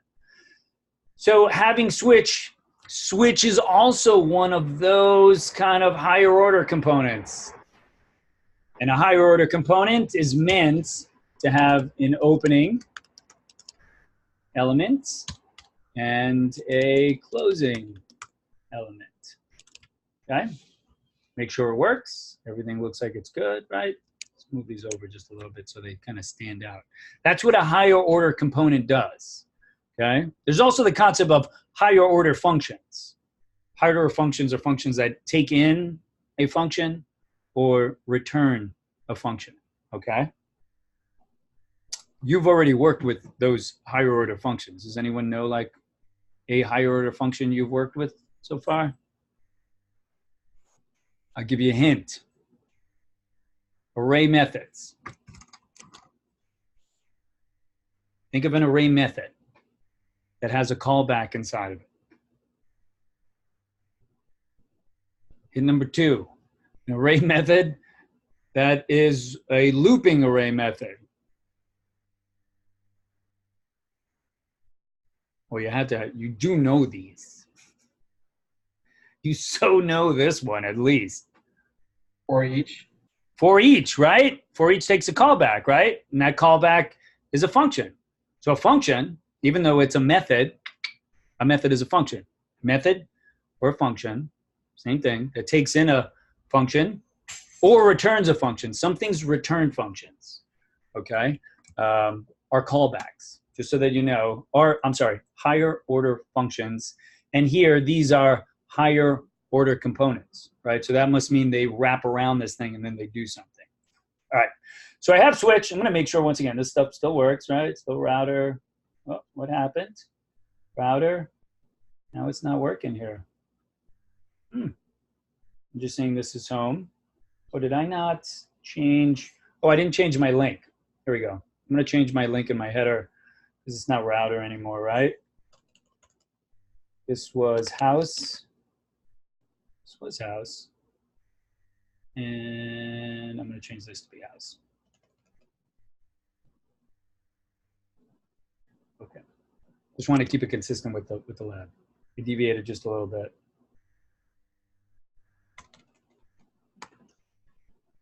All right, let me just make sure it works. This is home, this is house, and still it's not working now. I'm not getting any errors. There's nothing broke, right? I'm just getting components defined but never used. If I remove the switch, let me just remove the switch and see if this thing works, because it was working before, right? Clearly it could go home, clearly it could go to, oh, what happened? That's kind of odd, right?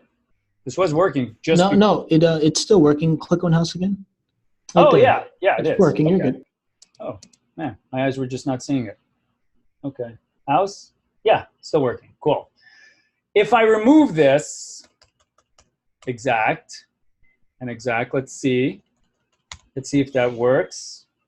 Home, house, still works, right? Awesome. And so I don't need the exact keyword. So if I get rid of switch again, just to make sure we understand what's happening here, switch, look, without the switch, they both show. Both of them are showing, okay? In order to alleviate this, both of them being matched, I'd have to do an exact path, right? So I'm gonna go back to home. Here's home, house, because both of them are being matched. This / falls into both this default route and that route. But if we do an exact path here, right? Now, if I do home, I do house, still falls in. So I have to do both exact. And now we would have some unique ones. And I don't necessarily want to have to do this for everything. I may have 10 routes. You know, I don't really want to put exact for everything. So if I just add the switch here and add a closing switch here, I'm going to make sure it works before I remove it. If I remove the exact, this seems to work, right? Boom, boom, it's all good. What if I reverse the order of this? What if I do this now, though? Is that gonna work? Home, house, is it working? No, right? So, go ahead. No, I was disagreeing, no. Yeah. It's not working, right? I still see home. This is home. This is home. So what happened? What do you think is happening intuitively? What do you think is happening? Because this is part of you learning to troubleshoot. You see what's happening. You saw what I did. I moved the order of things. I think it has to do with your path. It looks like slash house has more on it than just slash. And so, yeah, I don't know. I think it's a good try, Mace. Well, the funny thing is, if you add home to the end of that root path, it doesn't work. If I add home here? Yeah. At least mine doesn't. Let's try. Home, nothing comes. Yeah. Interesting. All right. I don't think I've done this without having a default route, but that's kind of curious that it would not change. Oh, you know why? Because this link here doesn't update this. But if I went here and I changed it to home, gotcha, then it works, right? When I created this, home is meant to take me back to the /. Like that's the route. You know, doing this, as we create those, if I went back in a header just to, give us some context, if I was like, just to say, hey, this is /, right? And then this would be /house. So you would actually see what they look like. So maybe this is a good visual representation of what's behind the scenes of the route. This / here is where we're going. So, but you can still play around up here, right? I can still say house. I think in your question before, though, it's order of operations. Bingo. That's exactly what it is. It's the order of operations. So the switch here is saying, so what is it saying? Order of operations. What does it say then? I'm going to get rid of this home right here. Saying check house first because that's where you had house, and then it checked the other path second. Okay. What it's doing is this. The exact keyword was used for what? And I have it written here. Exact keyword is used to match the route exactly. Right? I'll put here the first matching route wins. Right? Okay. In a switch is also trying to emulate that. It's trying to be like, I want to get rid of the need to use the exact keyword.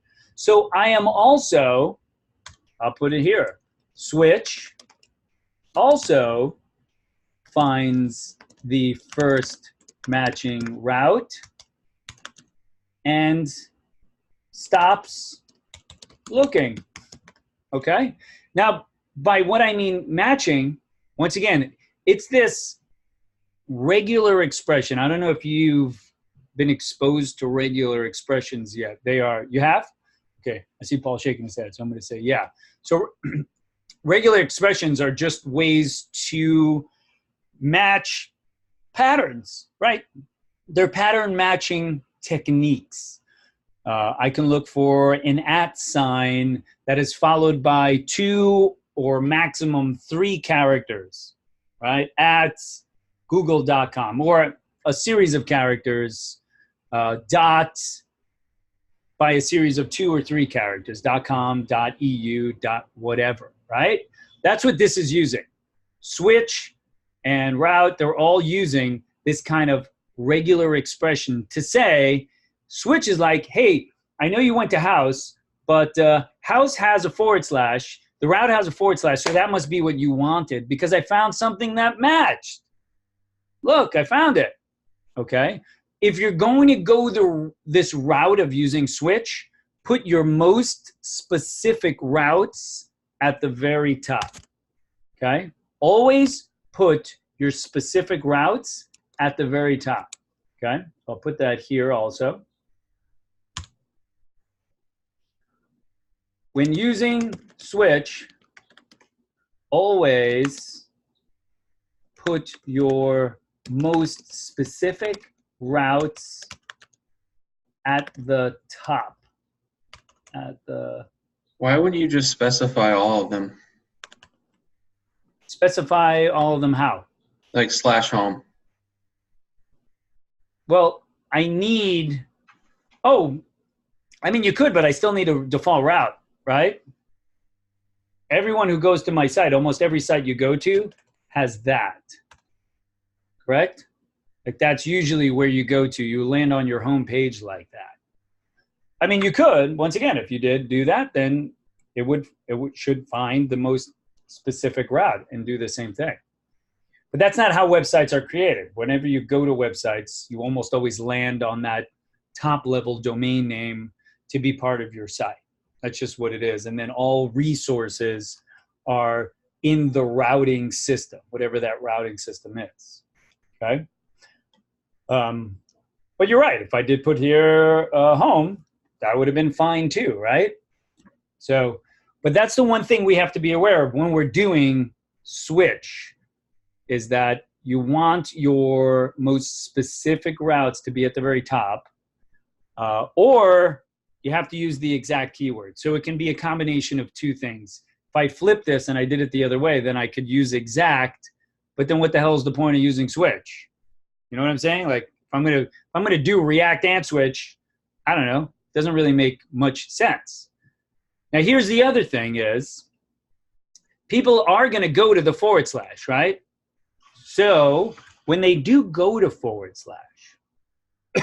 what we can have them go to is, so we have house home, instead of route here, we could say redirect. So redirect is used as the last route to render when no others have been matched. Okay, so I'm gonna put something down here. It's kind of like the wild thing, like a redirect, okay? To, and where do you want to redirect to? The home page, okay? Now, it's here, it's not defined, which means I have to go back up here to switch and say redirect, okay?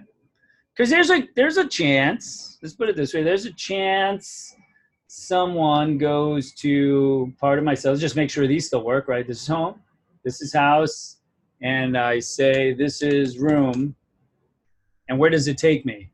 Right back to home, right? Okay. And it takes me back to home because there's no other route. Okay. If I do room again, let me say room, takes me right back to the home route, except it's not updating this yet. Okay. So if say I'm just going to add something here. Let's just say I added home here. I just want to once again confirm. I go to house, house works. I go up here and I type, I want to go to a room. It takes me back to home page, right? It's my home page here. So anywhere else that they want to go to is here. And so to answer the question, like, why wouldn't you just define each one of them? Sure, we can define them, right? I mean, this is my home page, can take me back here so that users know that I need to go back, right? But this also has a direct to here anyway, right? It's a direct to here anyway. But if you could try to go anyplace else, like a room or whatever, it's always going to redirect me back here. Okay, so it's like this wild card, and we use it to handle when users type stuff, and when I'm like, I don't really know where you want to go. So I have to send you back home, and this becomes the home page to go to, okay?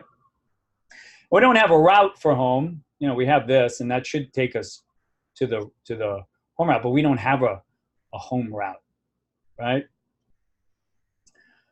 I mean, it doesn't matter at this point in time. Now it breaks our route. So I have to get rid of this, okay? And then home works, this works, but if I do this and I say room now, it still takes me back to home. And it's doing that because of why? Because of that kind of wildcard thing. Like this kind of matched, and it's like, I found the thing, so I'm going to send it there. There are some times when you might need to use this exact keyword here. I'm going to put that exact keyword there. Only when it's that, house. But if I do room here, oh, let me see why. What happened? Why is it doing this? Because this exact path is for that. But if I try anything else, it should not. It should have probably went to, no, surprised it's doing that. I think this order of things here needs to be changed. Most specific down. I'm just going to try one small little thing. I want to just see. Home, house, and nope, still takes it. So we need to have something here in order for this to work, unless, let me say, unless I change the order here. Let me say, home, house, home, nope, still works. Interesting, even with these exact keywords here. So looking at what I have, and that's exactly what I have in the lecture, and that should have compensated for home not being matched, especially considering that it's not that. And I have an exact path. Like this exact path should match this thing exactly. I'm finding out that it's not. As we add some more routes, I'll come back and kind of address this particular one, because it did work based on me putting something in there. Okay, redirected us back to that. So switch is used to do that, and redirect is used to redirect to anywhere you want, in all honesty, but chances are you probably want to go to a home page. Maybe it'll redirect to a 404 page, like that page doesn't exist. That could be what this does, like redirect them to a page that's like, I don't know what you're looking for, that's not here. A lot of the times that happens when you try to go to like a GitHub repo that doesn't exist. It's like 404, okay? It's used to redirect user to another page because the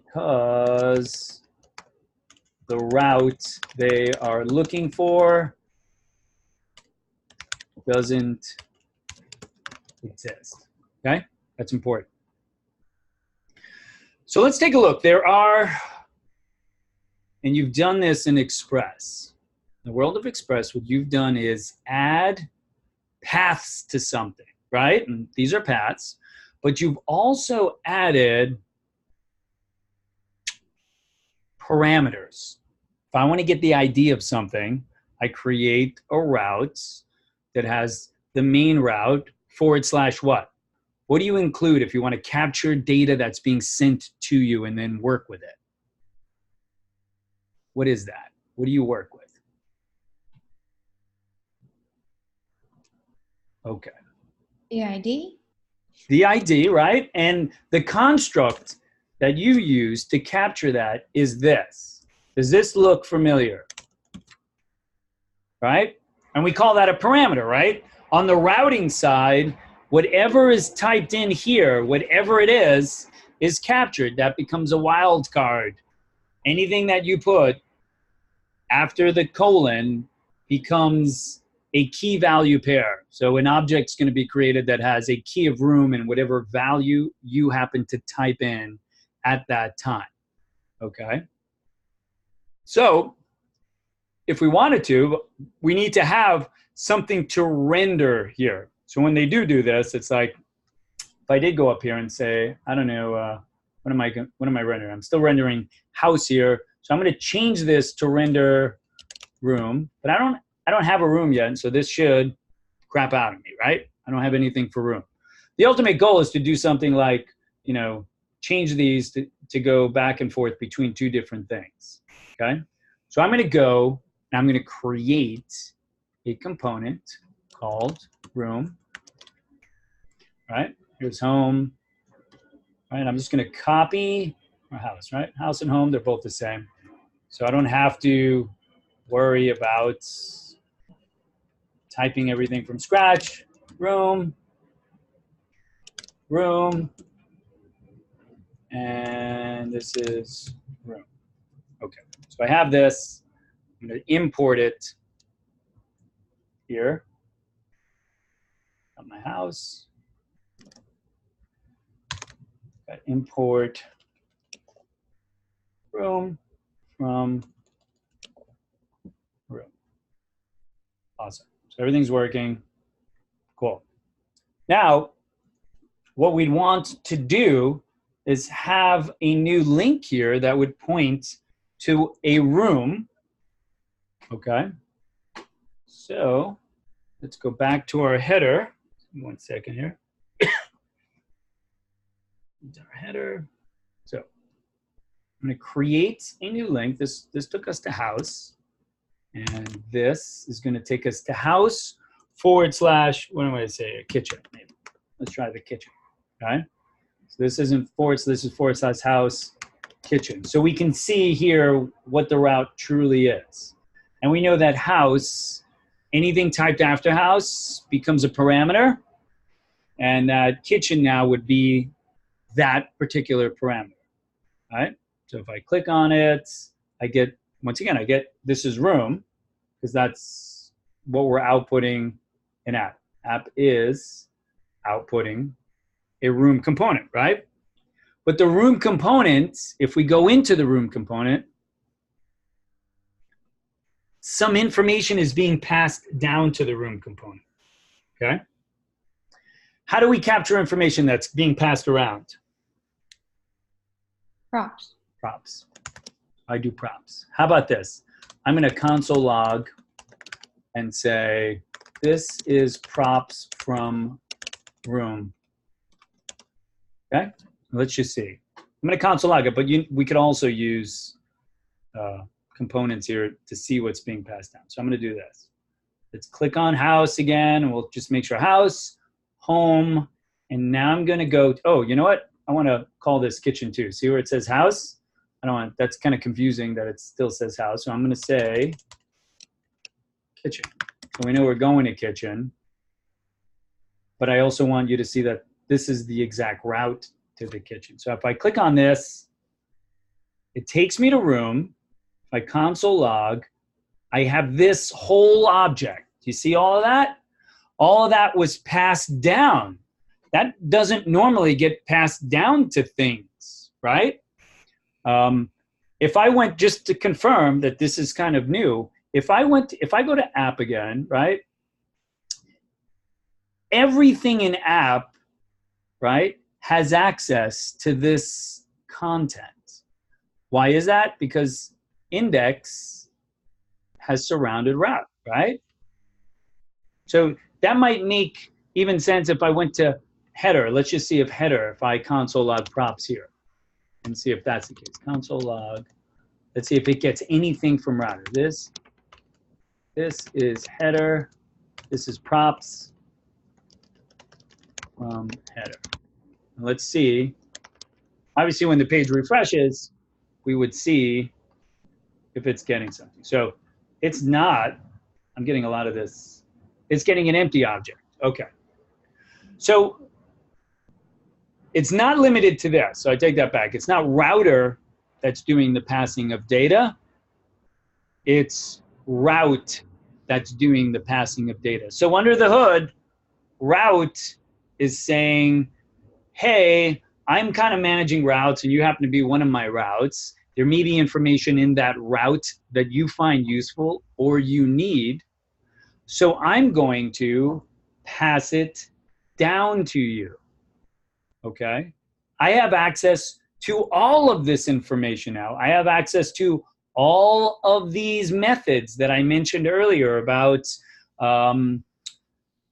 going back and going forward, right? All of this, changing the location or even knowing what location I went to. What's the path name that I had gone to, okay? I can find this match here, which is part of that regular expression pattern matching that I mentioned earlier. Match is like a method when you're doing pattern matching to see if there is a pattern there. And it's saying, yep, it's exact, it's true. The params that you passed in for room was kitchen, okay? Just like you did in Express. Express did the same thing. It created a params object that it added to rec.params, right? Was it rec.params? Or was it rec.body.params? I think it was rec.params, correct? I'd have to take a look. I forgot off the top of my head. And then you had any parameter that you put in, right? Same thing with like a query string. I don't think you covered query strings yet. It's the same concept. So clicking on kitchen, I could easily now go to the kitchen component here, right? Or the room component, since that's what's being rendered. I have one component that only needs to be rendered. And we have access to some information. So how do I get access to the actual room from here? What's the path to it? What's the top level path? Props, right? Props would be it. How would I get the actual room of kitchen? Walk me through it. Who wants to walk me through it? I want to say const room is equal to what? Props something. So maybe move this over. I'll move this over. How do I get access to the actual name that I clicked on that's in the route? What's the path?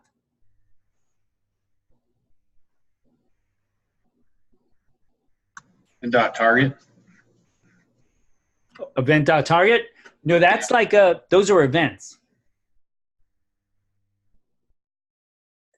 So event.target is dealing with like clicking on something and then I get the thing that you clicked on. You can see it here. I'm going to expand match. So props is this whole object, right? How do I get to here? The props dot params dot room. Correct. Let's try that. So const room is what's this? Can I read property room of undefined? Interesting. Not allowing me to set this as a variable. Okay. Can't do that. Let's do this. Props dot params dot room. Let's see if that works. Okay. Oh, still saying it. So I don't think that that's it. Let me do props dot params. All right. So I'm going to click on it again.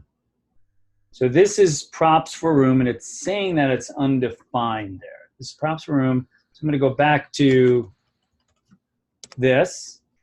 Oh, I know why. That's why. You were close. If I expand match,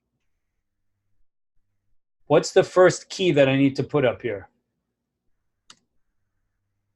Match. Match. All right, let's try this. Look, now I'm in match. If I'm in match and I want to get to this room key, I have to do what? Dot params. And if I'm in params object, all I have to do is type room. And there I have it. I know what room I'm in. And so with this information, right, we could, at this point in time, now that I know it works, I could say const room is equal to that. And then say, use curly braces because I want to use string template literals. Here, backtick, backtick. This is the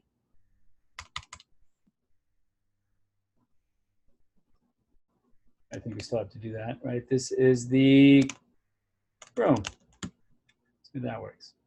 I don't think we need, do we need a $sign? Let me see. This is the kitchen. The house, this is home. See? Kitchen now knows it's the kitchen. Okay? It doesn't matter where we go. If I create another route now, if I go back to the header, right? And I have in the header, I have these routes right here. Right? If I take this route, just trying to expand it, I want to turn off the formatting. View, toggle soft wrap. All right. So this is all in one line. If I take this and I put it here and I say kitchen, I say bathroom, and I change this to be bathroom.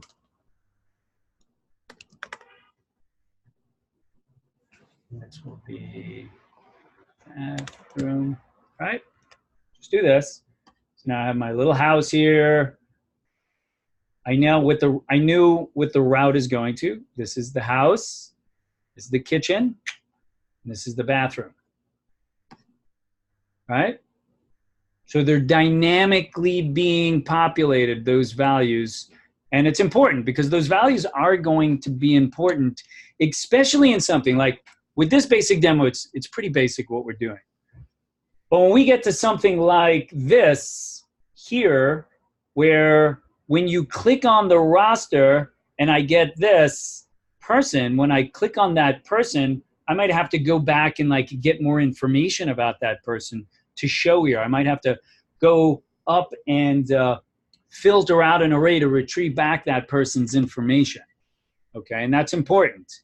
So having this data passed down and knowing about it may help me go back to a database to get the information specific to that person.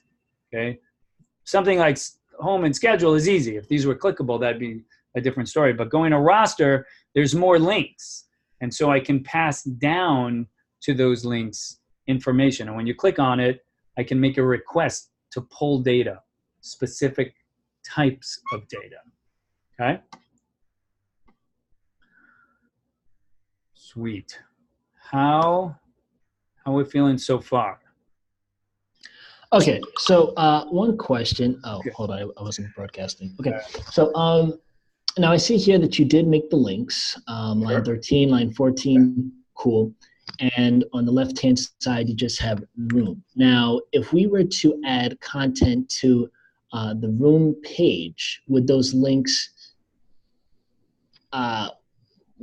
still have that? I mean, the links would stay the same, but would the content stay the same? Like you have on I see what you're saying. So what if, just based on that premise, right? What if, in order for that to kind of happen, I would need some sort of filtering tool, right? Yeah. Obviously, if this is the kitchen, then I want to see kitchen content. If this is the bathroom, I want to see bathroom content. In a basic structure like this, you could probably put here an array of objects, and that array of objects has content, and then maybe you filter based on that. If I can get this, then I can run some sort of filter that pulls data and then use that filter here to be like, oh, hey, welcome to the bathroom, and like you could do these things or whatnot, right? It has these things, these properties define a bathroom, right? Now, it wouldn't be best practice to put it all on one page, though. It's not necessarily going to be best practice to do that, no. Gotcha, understood. What we're trying to show you here is that you can pass down this information, and based on that information, you can change something on the page that reflects where you're at, right? If there's more information that's needed, well, then you're going to have to like retrieve it. It's going to be similar to using Express. I typed in this / room. It's going to go to the database, grab the room information, send it back to a template where the templates must be able to render. If you're creating a standard template, it must be able to render the data that gets plugged in. Like every room has properties. So I could have a row, right, or a key that says properties, and then have an array of things, and then loop through that and create LIs for properties. You see what I'm saying?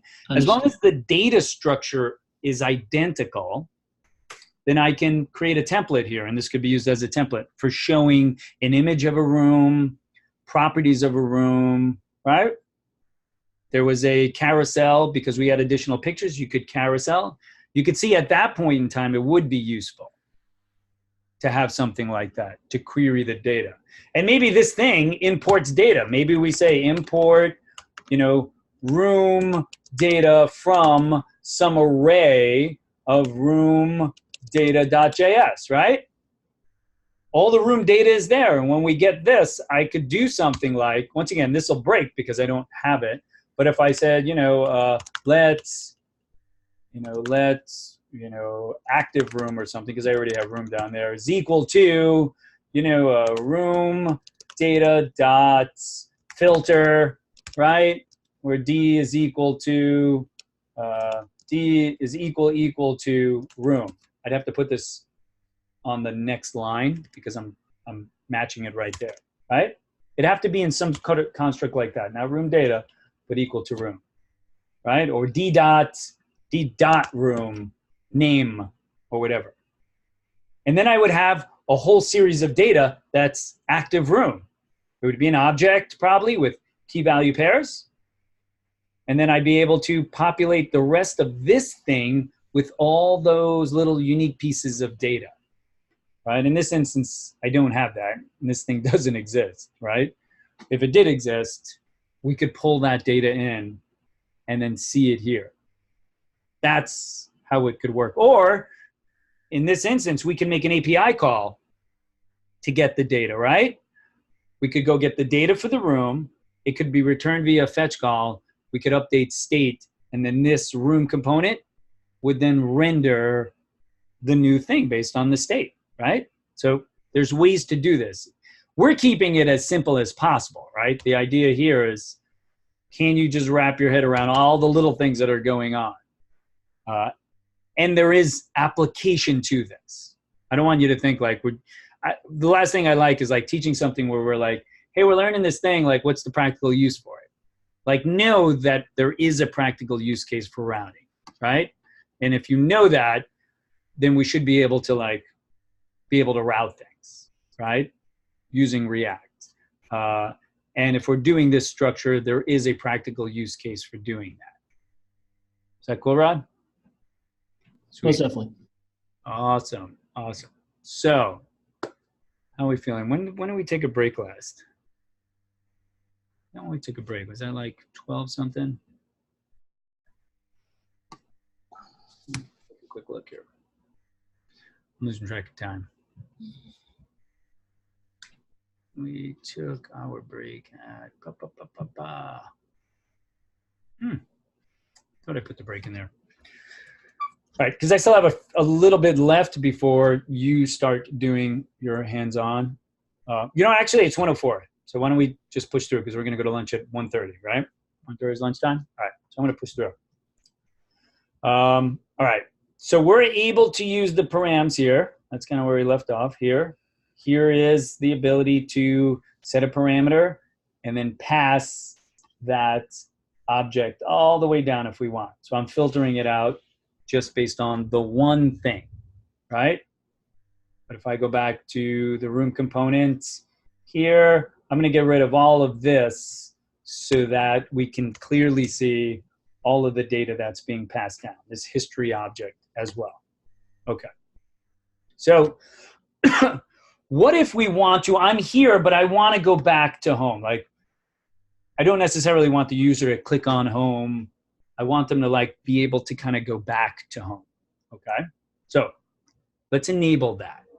If I was to, now obviously, if I just put another something here, like if I do a button here, right, this is going to break, right? Back to home. Why is it going to break? Why does my code break? Basic React 101. Chrissy, you got it. You're off mute.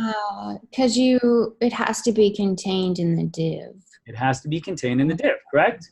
All right. I'm going to try this little new thing with React. I want to see if this works here in this functional called React.fragment. Let's see if this works. Oh, we have to close it first too. Let's see. And it works. Have you seen the React fragment yet? Okay. What React fragment is this. You know that in JSX, we can only render one parent component, right? Sometimes the content that you want to render is perfect the way it is. Like where you're rendering it into is the parent component. And to nest it in another thing would break your HTML, like would break your CSS. So React fragment is something that we can use to create this faux pas element. Doesn't really exist, okay? If we go to this site, I'm not gonna see a magic div being constructed there. I won't, okay? It's just this faux pas thing. It's like, hey, I know you don't wanna use a real HTML element, so I'll kind of like take the placeholder of a real div or whatever, section element, article element, whatever. And when we get to the page, I release myself and I don't put anything onto the page. I only put the div and the button that you wanted there, okay? That's what a React fragment does. It's not in the lecture or anything, just kind of introducing it as a small little thing that you could use if you did not want to store this in a div or any other type of container element, because where it's going, its parent is the container element, okay? And you throw off the CSS because of that. So I have this button, and for the button, we want to do something, right? Well, I want to put an on-click for this button. The on-click is going to do this, props.history dot push / okay. And what this is going to do is when the button is clicked on, it's going to push in to the history the next active URL. And this becomes the next active URL that we're trying to go to. Let's just see if this works, right? We go here. I'm going to move this over. So I have my house, my kitchen, my bathroom. Oh, you know what? I'm not seeing. I'm doing it in the wrong place. Not seeing my button. It's interesting. So make sure. Oh, you know what? Because my routes don't seem to be working. See this? I'm just seeing home now. So I must have done something. What did I do? Oh. Ha! You tell me what's happening. I think I already know what's happening. I'm going to get rid of the button. I'll put the button back. So let me take the button out. I'll paste the button here and I'll comment it out. Let's make sure it works. And I want you to kind of like figure out. I saw Brian explain this in last week's lecture. Kitchen, bathroom, house, and home, right? All right. I'm going to add this back. This is one of those logic errors that's going to drive you crazy because there's no error. It's just not doing what you want, and yet it's doing exactly what you told it to do. Kind of trippy. Told it to do this thing. So watch. House and home, work, kitchen, home, bathroom, home. I don't get it. What's happening there?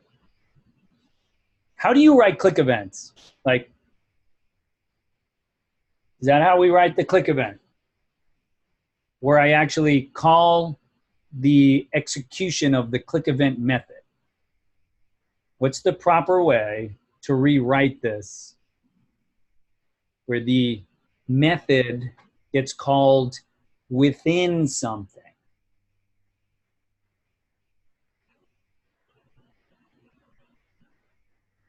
All right, so I'm going to throw out the word arrow.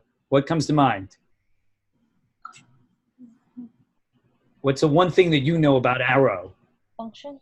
Yeah, and it's called fat arrow, right? This here, just think what happens. When I go to this page and the page is kind of processed, I'm telling the page to execute the button the minute the page is refreshed. There's no pause mechanism. I'm executing the button immediately. There's no like stopping period. How do I fix that? You're used to doing this too, just to kind of show you. You're used to doing this with an event, right? Like history isn't an event. But if this was an event, it'll probably be something like this. I don't know, handle click, right? Does that look familiar? You've done something like that before, right? But if I had to pass an index value up to the parent, how would we reconstruct this to pass the name of something or an index value up to the parent? Because props clearly indicates I'm getting it from the parent component. How would you do that? Well, one, I would need to know the ID. Let's just say if I had the ID. All right. Everyone's struggling with this. I'm going to go back. How about this? I'm going to do push again. When you see it, you're going to be like, oh, snap. I knew that. Tell me you didn't know that. What did I just do? You didn't know that? No, Ryan did this last week. He was calling functions. He actually pointed it out that if you do this, it's in the video. But once again, doing it once, showing you the thing isn't the same as you seeing it for yourself and being like, oh man, I'm not sure I even know what's happening here. But now if I go to kitchen, look, kitchen and my button, bathroom and my button, and I click on that, we're back at home. Look, even the route changed. Look, this is house, right? Once again, if I expand this, you'll see house, bathroom, kitchen, house, kitchen, back to home. The route changes. It's been changed back to home because I'm telling it to go to the default. I could tell this to go wherever. I could tell it to go to, I don't know, house. Watch this. If I change this to house and I refresh, once again, there's home, house works. I go to bathroom and I do this. I go back to house, right? Obviously, telling it, back to home should really be home. Okay? Got a lot? I almost feel like everyone's just like, what the hell is going on? Okay, all right. All right. So we covered adding these parameters and capturing those parameters, right? Capturing those inside of this room component. And then we were introduced to this props.history.push. And I'll put some notes here, like props.history.push allows you to change the URL, okay? Which will then take you to any other part of the site at specified URL. Anywhere you want to go. This thing can like bounce around. Doesn't matter. Okay? So pushing it in tells you the active URL. Okay? The last thing that I want to cover, and I think we have just about enough time and then we'll break for lunch, is we really want, and even though it is working, and it is clearly working here, right? I still get these component as defined but never used because every import, I imported this component and I'm not using it here. So you don't need it. But in the header, we have these links, right? These particular links. Now, when we're using router and we're using links, I'm just going to go to the lecture here. Okay. I want to show you the links while we're doing this.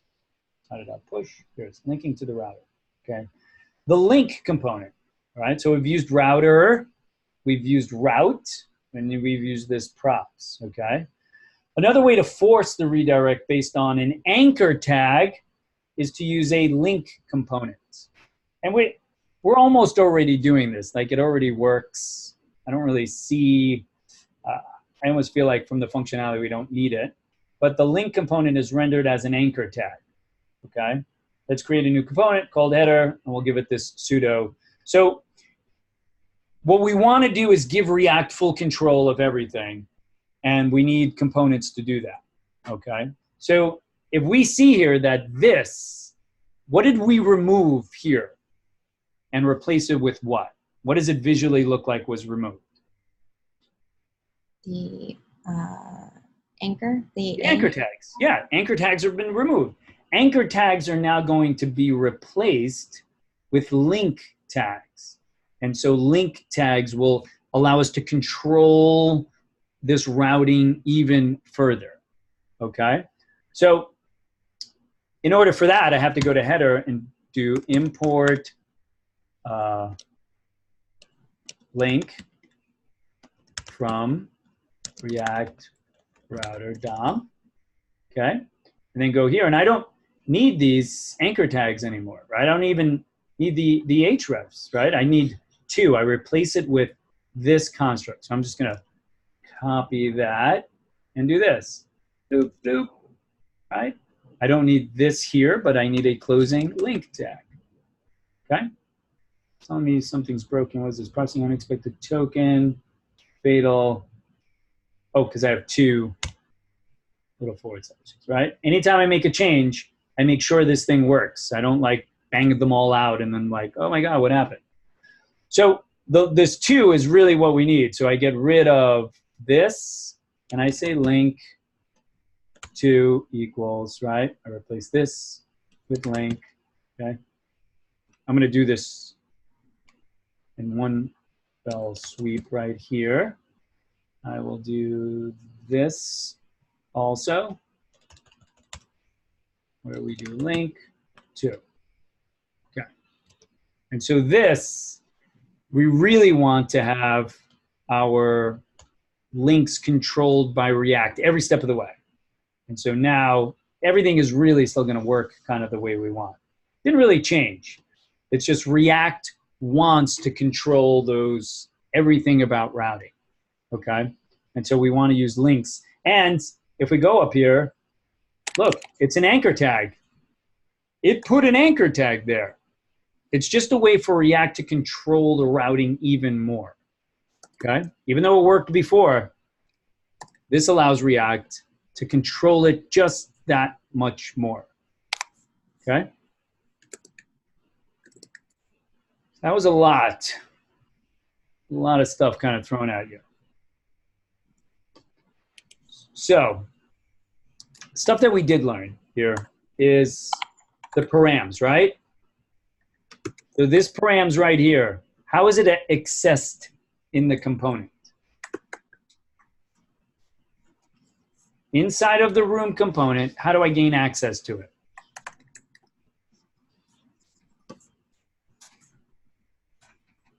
Any takers? All right, I'll go to the room component. In the room component, how do I get access to that information? And it's on line 10, right? I'm looking for the room. Remember, inside of props, everything about router, here, I'll just go to the console again. Everything about router is being passed. I have a bunch of methods in history. I have some location information. I can get the path name to something. I can get a match to something. Think about this too, like when you're doing express routes, right? I could just send that over, right? I already know what the URL is of the server, but if I send /house kitchen, it'll go over, like in a form, right? In a form, if you have an action, and that action says go to this route, well, I could elicit that route from this particular object. So I could dynamically tell you where to go and what data to pull, okay? As well as this, right? Params, the path, and the URL allow me to get access to all of that stuff, okay? And that's pretty, and then just React Fragment, which is something that I introduced so that you have a little tidbit of new things that this won't throw you off. I don't think React, that's gonna throw you off. All right, I must feel like, what just happened, Joe? How are we feeling? Any questions about any of this stuff? Joe, will you talk about the fat arrow in the on-click? Sure. Here? Awesome. Yeah. So what happens here is that I'll put a note down here because this construct here, the below on click, the way it's written will execute immediately when the page is loaded. Because it's not placed within a fat arrow. And what happens is the fat arrow is one of those temporary mechanisms that's like, hey, when the page refreshes, load this up into memory, but don't execute it yet. Only execute this function when the button is clicked. But if we write it like this, what we're telling the page to do is the minute the page loads, it goes through the button. It's like, oh, you have an on-click. Oh, wait a second. I'm supposed to call the on-click right now? Okay, I'll do it right now. And that's it. There is no more clicking on the button because it did its thing. So this callback right here, right? That's what this is. This is really kind of like a callback, a function, and we're telling it to only call this thing once it's been executed. Now, it could have been, I know this is fat arrow, but I think we could have probably created this as like, you know, a function, an anonymous function. No one does this anymore in React. You won't see that in React. Hopefully they didn't break it, right? Didn't break it, right? All right. You won't see this, but it's the same thing. It's the same construct, just written differently. It's a function, and we all know that functions, right? If I go to the end, functions need that to be called, right? They need parens to call that, okay? I'm just gonna turn off this soft toggle wrap here. So they need parens. So putting the parens here calls this function on load. And it's the same thing, like home, home, this doesn't change. House, yes.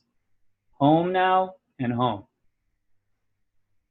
So that's what's really happening. So in a function, this is what happens.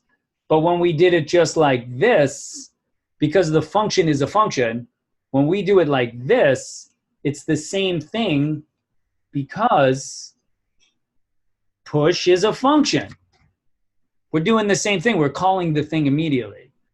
So the fat arrow pauses or creates this pause mechanism and delays the execution of this until the button is clicked. Only when the button is clicked does this thing run, not beforehand. Okay? That was it. So if you ever have to pass data to the function, has to be in a callback. Okay? Unless it's the event, right? Because if I clicked on the thing and I wanted to pass the event, that's a different story. Because this thing is a functional component, I can't put a method in here, right? But if I put a method, I could be like handle click. And then I could have just said, call handle click, and then go to handle click and run this in handle click along with event.target.value is this and do that, right? That's where you've used it before. Cool? You know, a lot of new stuff. How's everyone else feeling? Mace, Yushira, Ade. I just got back from being away, so I've got some catching up to do. Okay, all right, cool. I'm gonna push up the code. The recording will stop, and then once it finishes, I'll push it up. So, you know, if you get a chance to watch it beforehand, I don't know how long it's gonna take. Okay. Is that cool? Yeah, I feel like doing even the most basic stuff with React right now, where you're introducing a brand new twist, requires that you keep it as simple as possible. There's just too much stuff here to still wrap your head around. Applying it real world isn't, I don't know, viable until you actually understand the smaller things and what they're doing. I've got a question on this file that on this code that we're looking at right here. Yeah. Div does not seem to wrap everything. No, okay, yeah, you stepped away.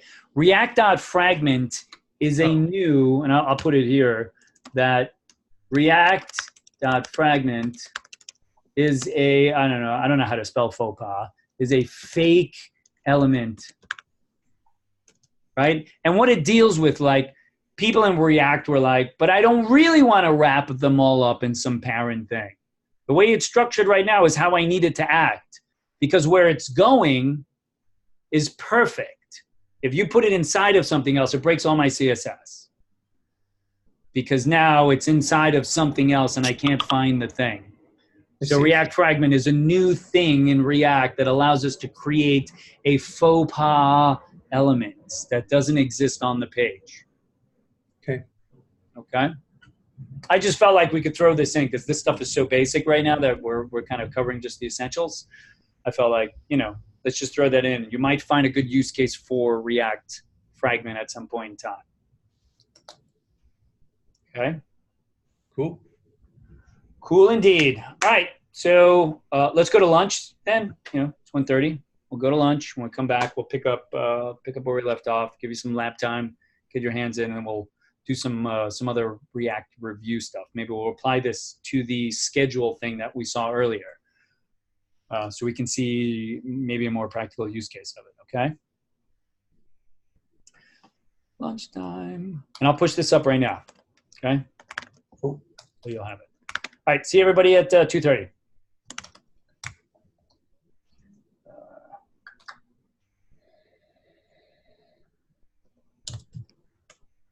Edit.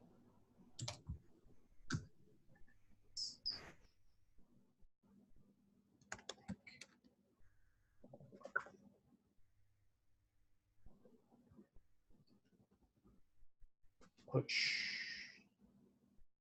All right. Faux pas. Thanks, Paul. I didn't know how to spell it.